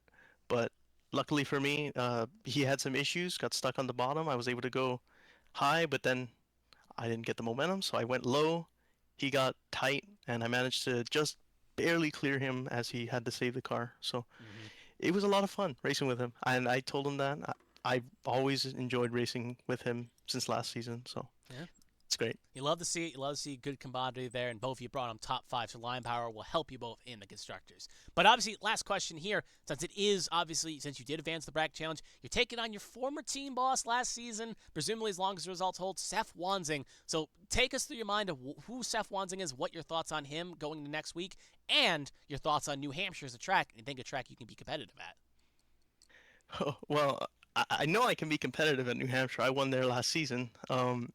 But Seth, as a driver, I love racing around Seth. He's a lot of fun to be around. Sure, just like any other driver, he can make mistakes. I make mistakes. Everyone does. But just the excitement of that he takes to the track and the strength in his car and the way he handles himself in that car is great. Today might not have been a good day. Both of us are probably going to get penalties for incidents, but I know that next week I can be excited for it. I know it's going to be a real tough battle and a lot of fun. Mm-hmm. Well, again, if the results hold and you two are battling, I think it's going to be definitely something to watch out, and I think it's going to be very fun to see who takes that battle. But anyway, it is ABN tradition. If there's anyone you want to thank, family, friends, sponsors, whatever, the floor is yours. Take it away. Well, I'd like to thank, first of all, the admins. I know it's going to be real tough on them tonight. A lot of incidents to review. The broadcast put in an amazing show. I always like to send out the links. Everyone knows you got to send out the links. So I do that. I want to shout out Line Power. Uh, it's a great team. Everyone in the team, Ross Baxter, Tom Sears, Brendan Fetterplace. It's just a lot of fun to talk in there just about anything. We could be talking about the race. We could be talking about sports. We could be talking about just whatever's going on in our lives, and it's a lot of fun to race with them. Mm-hmm. You can say that again. Obviously, it's great to have good camaraderie, and obviously, Line Power definitely a fun place to be. As we again, I've heard it throughout a lot of different drivers, and it's good to see it play out. But obviously, again, wish you luck next week in the bracket challenge, and hopefully, maybe we talk to you again as a race, a winner of the bracket challenge, maybe even a race winner, depending on how it all goes. But you have a good rest of your week, Daniel, and you take care. Yep. Thank you. That would be nice for our third place finisher. We'll move on nicely to our second place driver, Brandon Proudfoot. Obviously, still looking for a victory here this season in the points paying race, but obviously came on P2. He won't be complaining. We'll hear from him now. Brandon, this is Kevin in the ABM booth. You got a copy? Yep, I got you. Alrighty. Again, a long race for you. Obviously, you did start near the front row, second, third position, if I'm not mistaken. And again, I'll ask the same question to Michelle. I'll probably ask the same question to Hagen, and I'll ask you the same one as well. What was the track conditions out there, in your opinion, as it seemed very, very odd, at the very least, very slippery? What was going on with that track, in your opinion? I loved it. I loved every minute of it. Controversial statement, but I think it's just driver standards. It's why we had the cautions that we had. I'll go ahead and share my tire percentages for the rest of the field that's curious. My most wear tire was the left front at 88% after 60 laps after the stage. I never took tires again after I was involved in that one caution. And my most worn tire was my left front on a flat track paperclip. Yeah. It's all on how you drive it and where you're feeling your temperatures and everything. And at the end of the day, it's if you know the track conditions, if you know you're going to be loose out of the corner, you predict it, you adapt, and you make changes. And that's the only reason I was up front. I moved my brake bias over 8%, of course, which I think close to the max. I was as far back as 38%. I was as high as 45. And I was able to manipulate my tire wear to where I was able to put the car wherever I wanted, even late run as I was, and give John the best I could do with a whole bump and run. But yeah, I think track conditions were perfectly fine, a little bit loose off, but people got to remember, paper clips like this, you lose the banking coming into the straightaway, so you're naturally going to have your rears go away, so you can't gradually get in the throttle like you would at tracks like Daytona or anything like that, where Charlotte, another track, where you just can progressively get in the throttle as you're coming out of the corner. You have to pay attention to your track elevations as well. Mm-hmm. Well, again, that was a good insight there at the very least. My question was going to be about tire wear at the very least, but obviously you shared your tire wear information there. I guess I'll kind of back up the question at the very least. Were there any fuel concerns at the very least for 60 laps? Because obviously we saw at the end of stage 1 with Sharp staying out and Gaiman staying out, Gaiman was able to win stage 2, and then you did the same strategy here and made track position work. So obviously you didn't want to go back with the squirrels or back in the mistake area, but I guess were there any concerns of fuel at the very least for that long stage there, or with all the cautions it made it quite easy to save?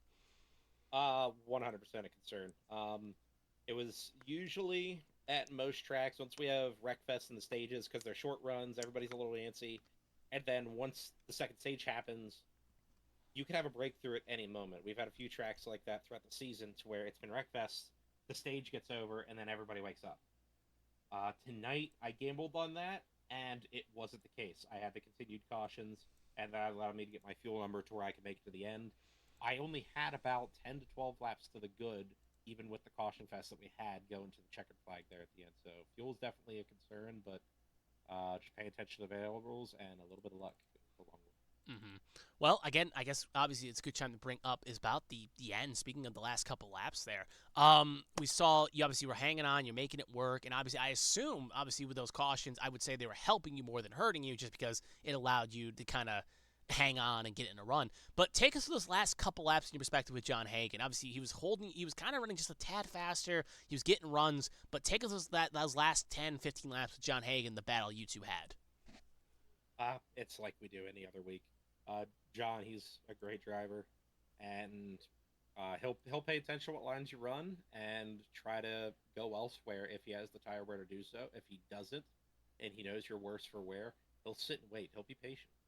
So, with that in mind, he knew I was on older tires, even though we had the caution fest. He had those fresh tires whenever he went in.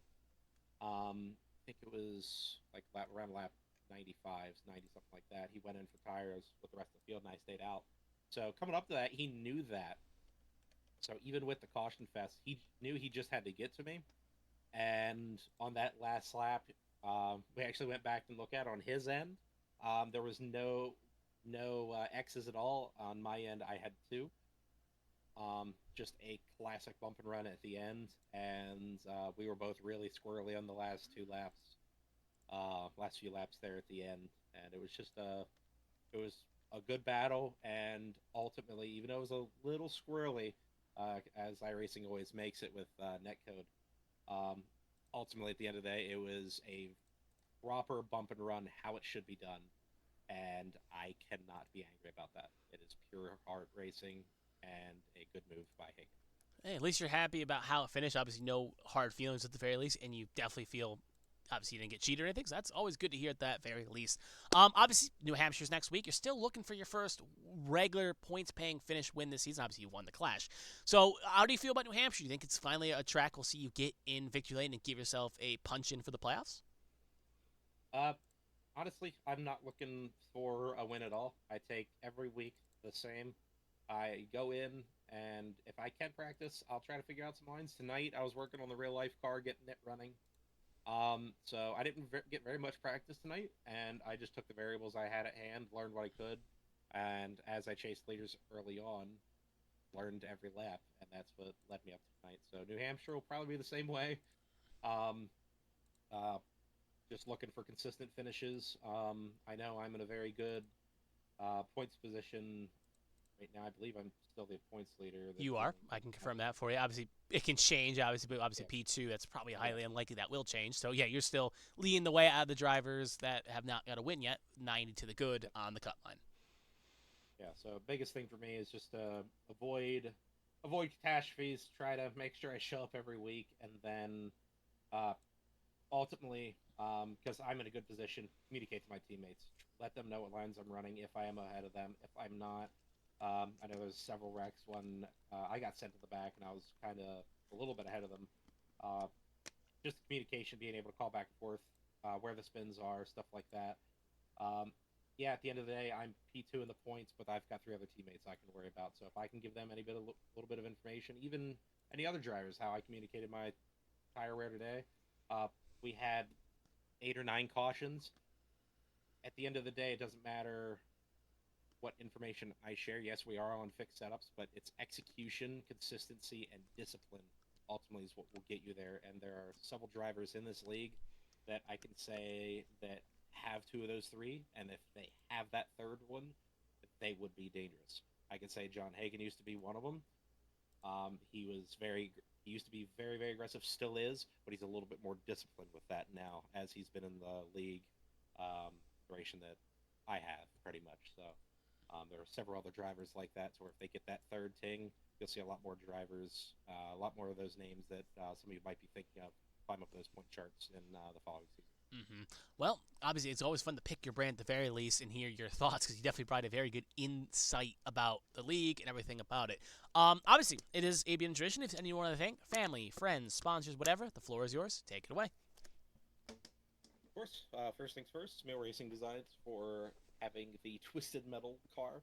One of my favorite shows, and I always get a chuckle thinking that somebody's got a clown. in Actually, their quick rearview question: mirror. you prefer the shows Yes. or the game? I'm only 25. Okay, so, yeah, the that was game was a little bit more yeah, before my PS1, time, yeah. but I do like me some PS1 games. I have played the game even though it was before my time. Um, but I'm a sucker for the show, just because of old Samoa Joe. Mm-hmm. I just it makes me chuckle thinking that you could have the old crazy clown doing walkaways while someone jumps off the turnbuckle. You combine the two characters. Yeah, Uh, it's a good but, casting. It is, but so going off that, I guess it would be the show.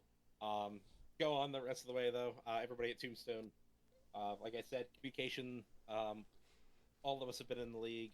Everybody in there has been in the league longer than me, and just communication is the biggest thing that we go into, and letting know whenever track conditions going what way. If somebody's in clean air, those vital information to where somebody's running in 16th, 17th, they can use that to grind their way up the way, up through the field if they are not having the best of luck that night. So communication is a big thing over Tombstone. So Mhm. I've got to thank them for that.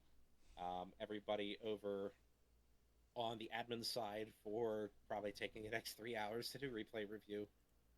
Without them, ultimately, we would not have penalty reports, we would not have race control, nothing. There are leagues that operate like that, so I know there's got to be some people that don't think in the consequences of what races like this can do, and ultimately it's their sacrifice and their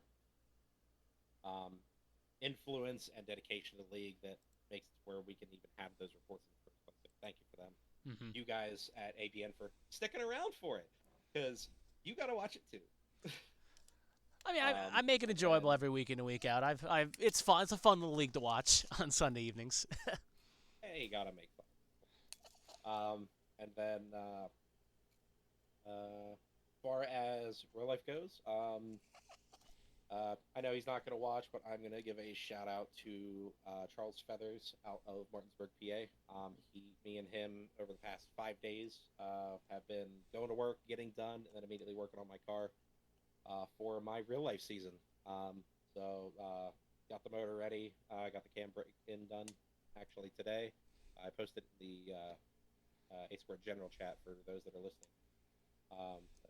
Real life season's coming, so not only it'll be real life and virtual here soon. So a special shout out to him as well, and obviously any friends, family, and anybody that comes here for ABN with the A Squared Cup Secrets.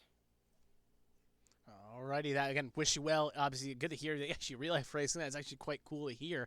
But other than that, though, yeah, great talking to you. Hopefully, New Hampshire. Obviously, you can maybe survive the chaos and maybe bring some results out there. But other than that, you have a good rest of your week. Hope you get that car all nice and going for your real life racing. And if you having a good week next week, maybe we talk to you then. But take care and have a good rest of your week. You as well, buddy. Thank you. Mm-hmm. And that will be our second place finisher, Brendan Proudfoot. So we'll move on nicely, if I can find my Discord app. There it is. We'll move on nicely to our race winner, John Hagan. So we'll hear his thoughts right now. John, this is Kevin in the ABM booth. Got a copy? I do. How are you? Yep. Again, talk to you quite frequently, and we're going to keep it going here at the very least.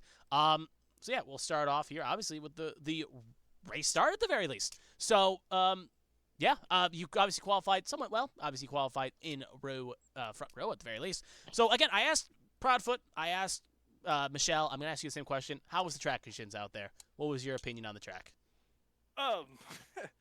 Not great. The race, how it went, was very predictable. All you had to do was 10 minutes of practice, and you would have figured out that if the racetrack was going to be stupid the whole time. But I worked on getting it at least understandable and drivable, at least for myself. But I know that not everybody has enough time to figure out if it's drivable or how to drive it. So, I mean, it's to be expected, especially one at a weird track like that with variable banking, and two, with it being as hot as it was. It's like simple math, at least to me. But I figured it was going to be super loose, and it was, and I had to change driving style and figure out early on what was best for keeping the tires on it going fast. Mm-hmm. Obviously, again, you saw you kind of take different, change different lines, different approaches, but you were quite fast throughout the day. You won stage one. You tried chasing down Gaiman to get stage two. Couldn't get the job done. But obviously, again, after stage 2, you came in, and obviously, I believe I checked my numbers here correctly. You came in, took 4 tires, and then came in at lap 80 and took 2. But weren't you a little bit worried? I was talking about in the broadcast. Weren't you a little bit worried as we saw Proudfoot and other drivers really making those old tires work? And obviously, you saw it with Gaiman firsthand. Were you even thinking maybe staying out and running till the end, or did you really think fresh tires were the way to go? One, fresh tires. I wanted them. We didn't have much wear on the tires I had on the car. That's why I took 2. I knew it wouldn't be big leap in car handling wise when I took the 2, but also the fuel number. I guess they enough cautions allowed them to save the number, but in case we didn't, I wanted to come down and fill it up because you could go 44, 45 laps on fuel, and I came down with 45 to go. So that's why I came down when I did. I took 2 to just to ensure I maintain track position for the people that might take 2 or none. Again, I'll ask the same question I asked Proudfoot. Again, I'll ask you. Obviously, we saw you running, carving through the field. You got a very close couple shaves. You kept your car quite clean when a lot of the cars ended up taking at least some incident where they looped it, hit a wall or something. So you kept your car quite clean. Good on you on that point. But obviously, you carved your way up, you got the second, and then you were just staying behind Proudfoot, and you weren't really getting in a run. Were you kind of worried as we kept getting like short run, that maybe you wouldn't be able to get the job done on Proudfoot just because you wouldn't have enough time to get it run up? Or were you assuming like no matter if it's one lap, I will get the job done? I knew there's always a surefire way to get the job done, and that's why the bump and run came on that 3-lap final run. But before that, I was one, making sure I keep the wheels pointed straight because this track will bite you really quickly if you get up and out of the groove or just a little bit too aggressive on throttle. But 2, I really couldn't get a run on him with the little time that we had. I don't know if you were there for Milwaukee, but it was like the same thing, like HTL trucks, where I couldn't get a run. I finally got lucky because the leader missed a shift. But I knew I was faster, and I had to, one, be patient, and if it came down to it, use a little bit of the bumper. Yeah, and we saw Proudfoot was obviously talking about that, so I guess I'll segue into that next question. Obviously, the battle with Proudfoot near the end. He showed great respect. He said, hey, that was a textbook bump run. I can't be mad at that. I was done probably the same thing in the reverse. So he was quite, and obviously you were showing your video to him while I was talking to Michelle. So I guess from your perspective, what was those last couple laps to you about the bump rub and whatnot? So on the restart, I didn't get a great launch.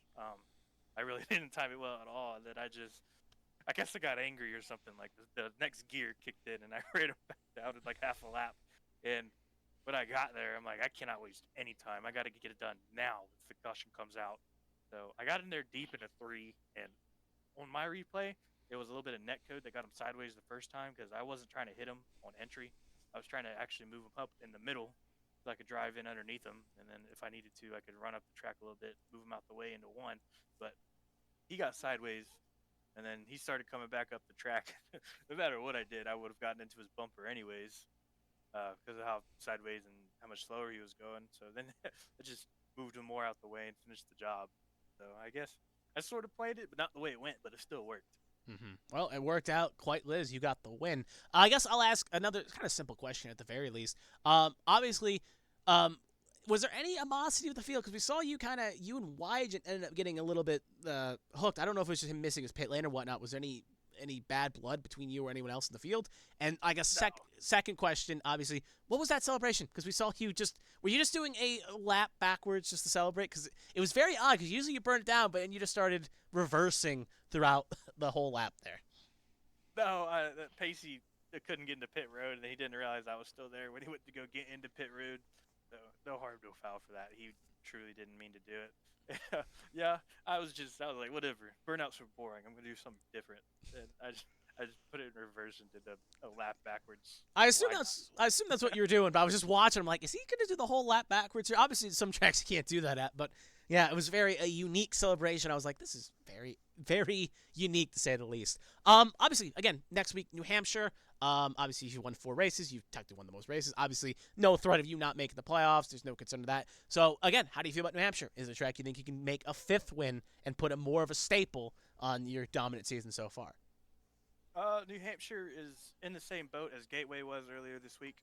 I have the track. I haven't ran it much, so I'm going to have to go to school again to figure out that track. But yeah, right now I'm just playoff point chasing and regular season title chasing. I'm trying to set myself up be best for the playoffs. So whatever I can do to get stage wins and race wins to give myself more playoff points would be awesome. So Yeah. that's what I have going in mind for the rest of the regular season.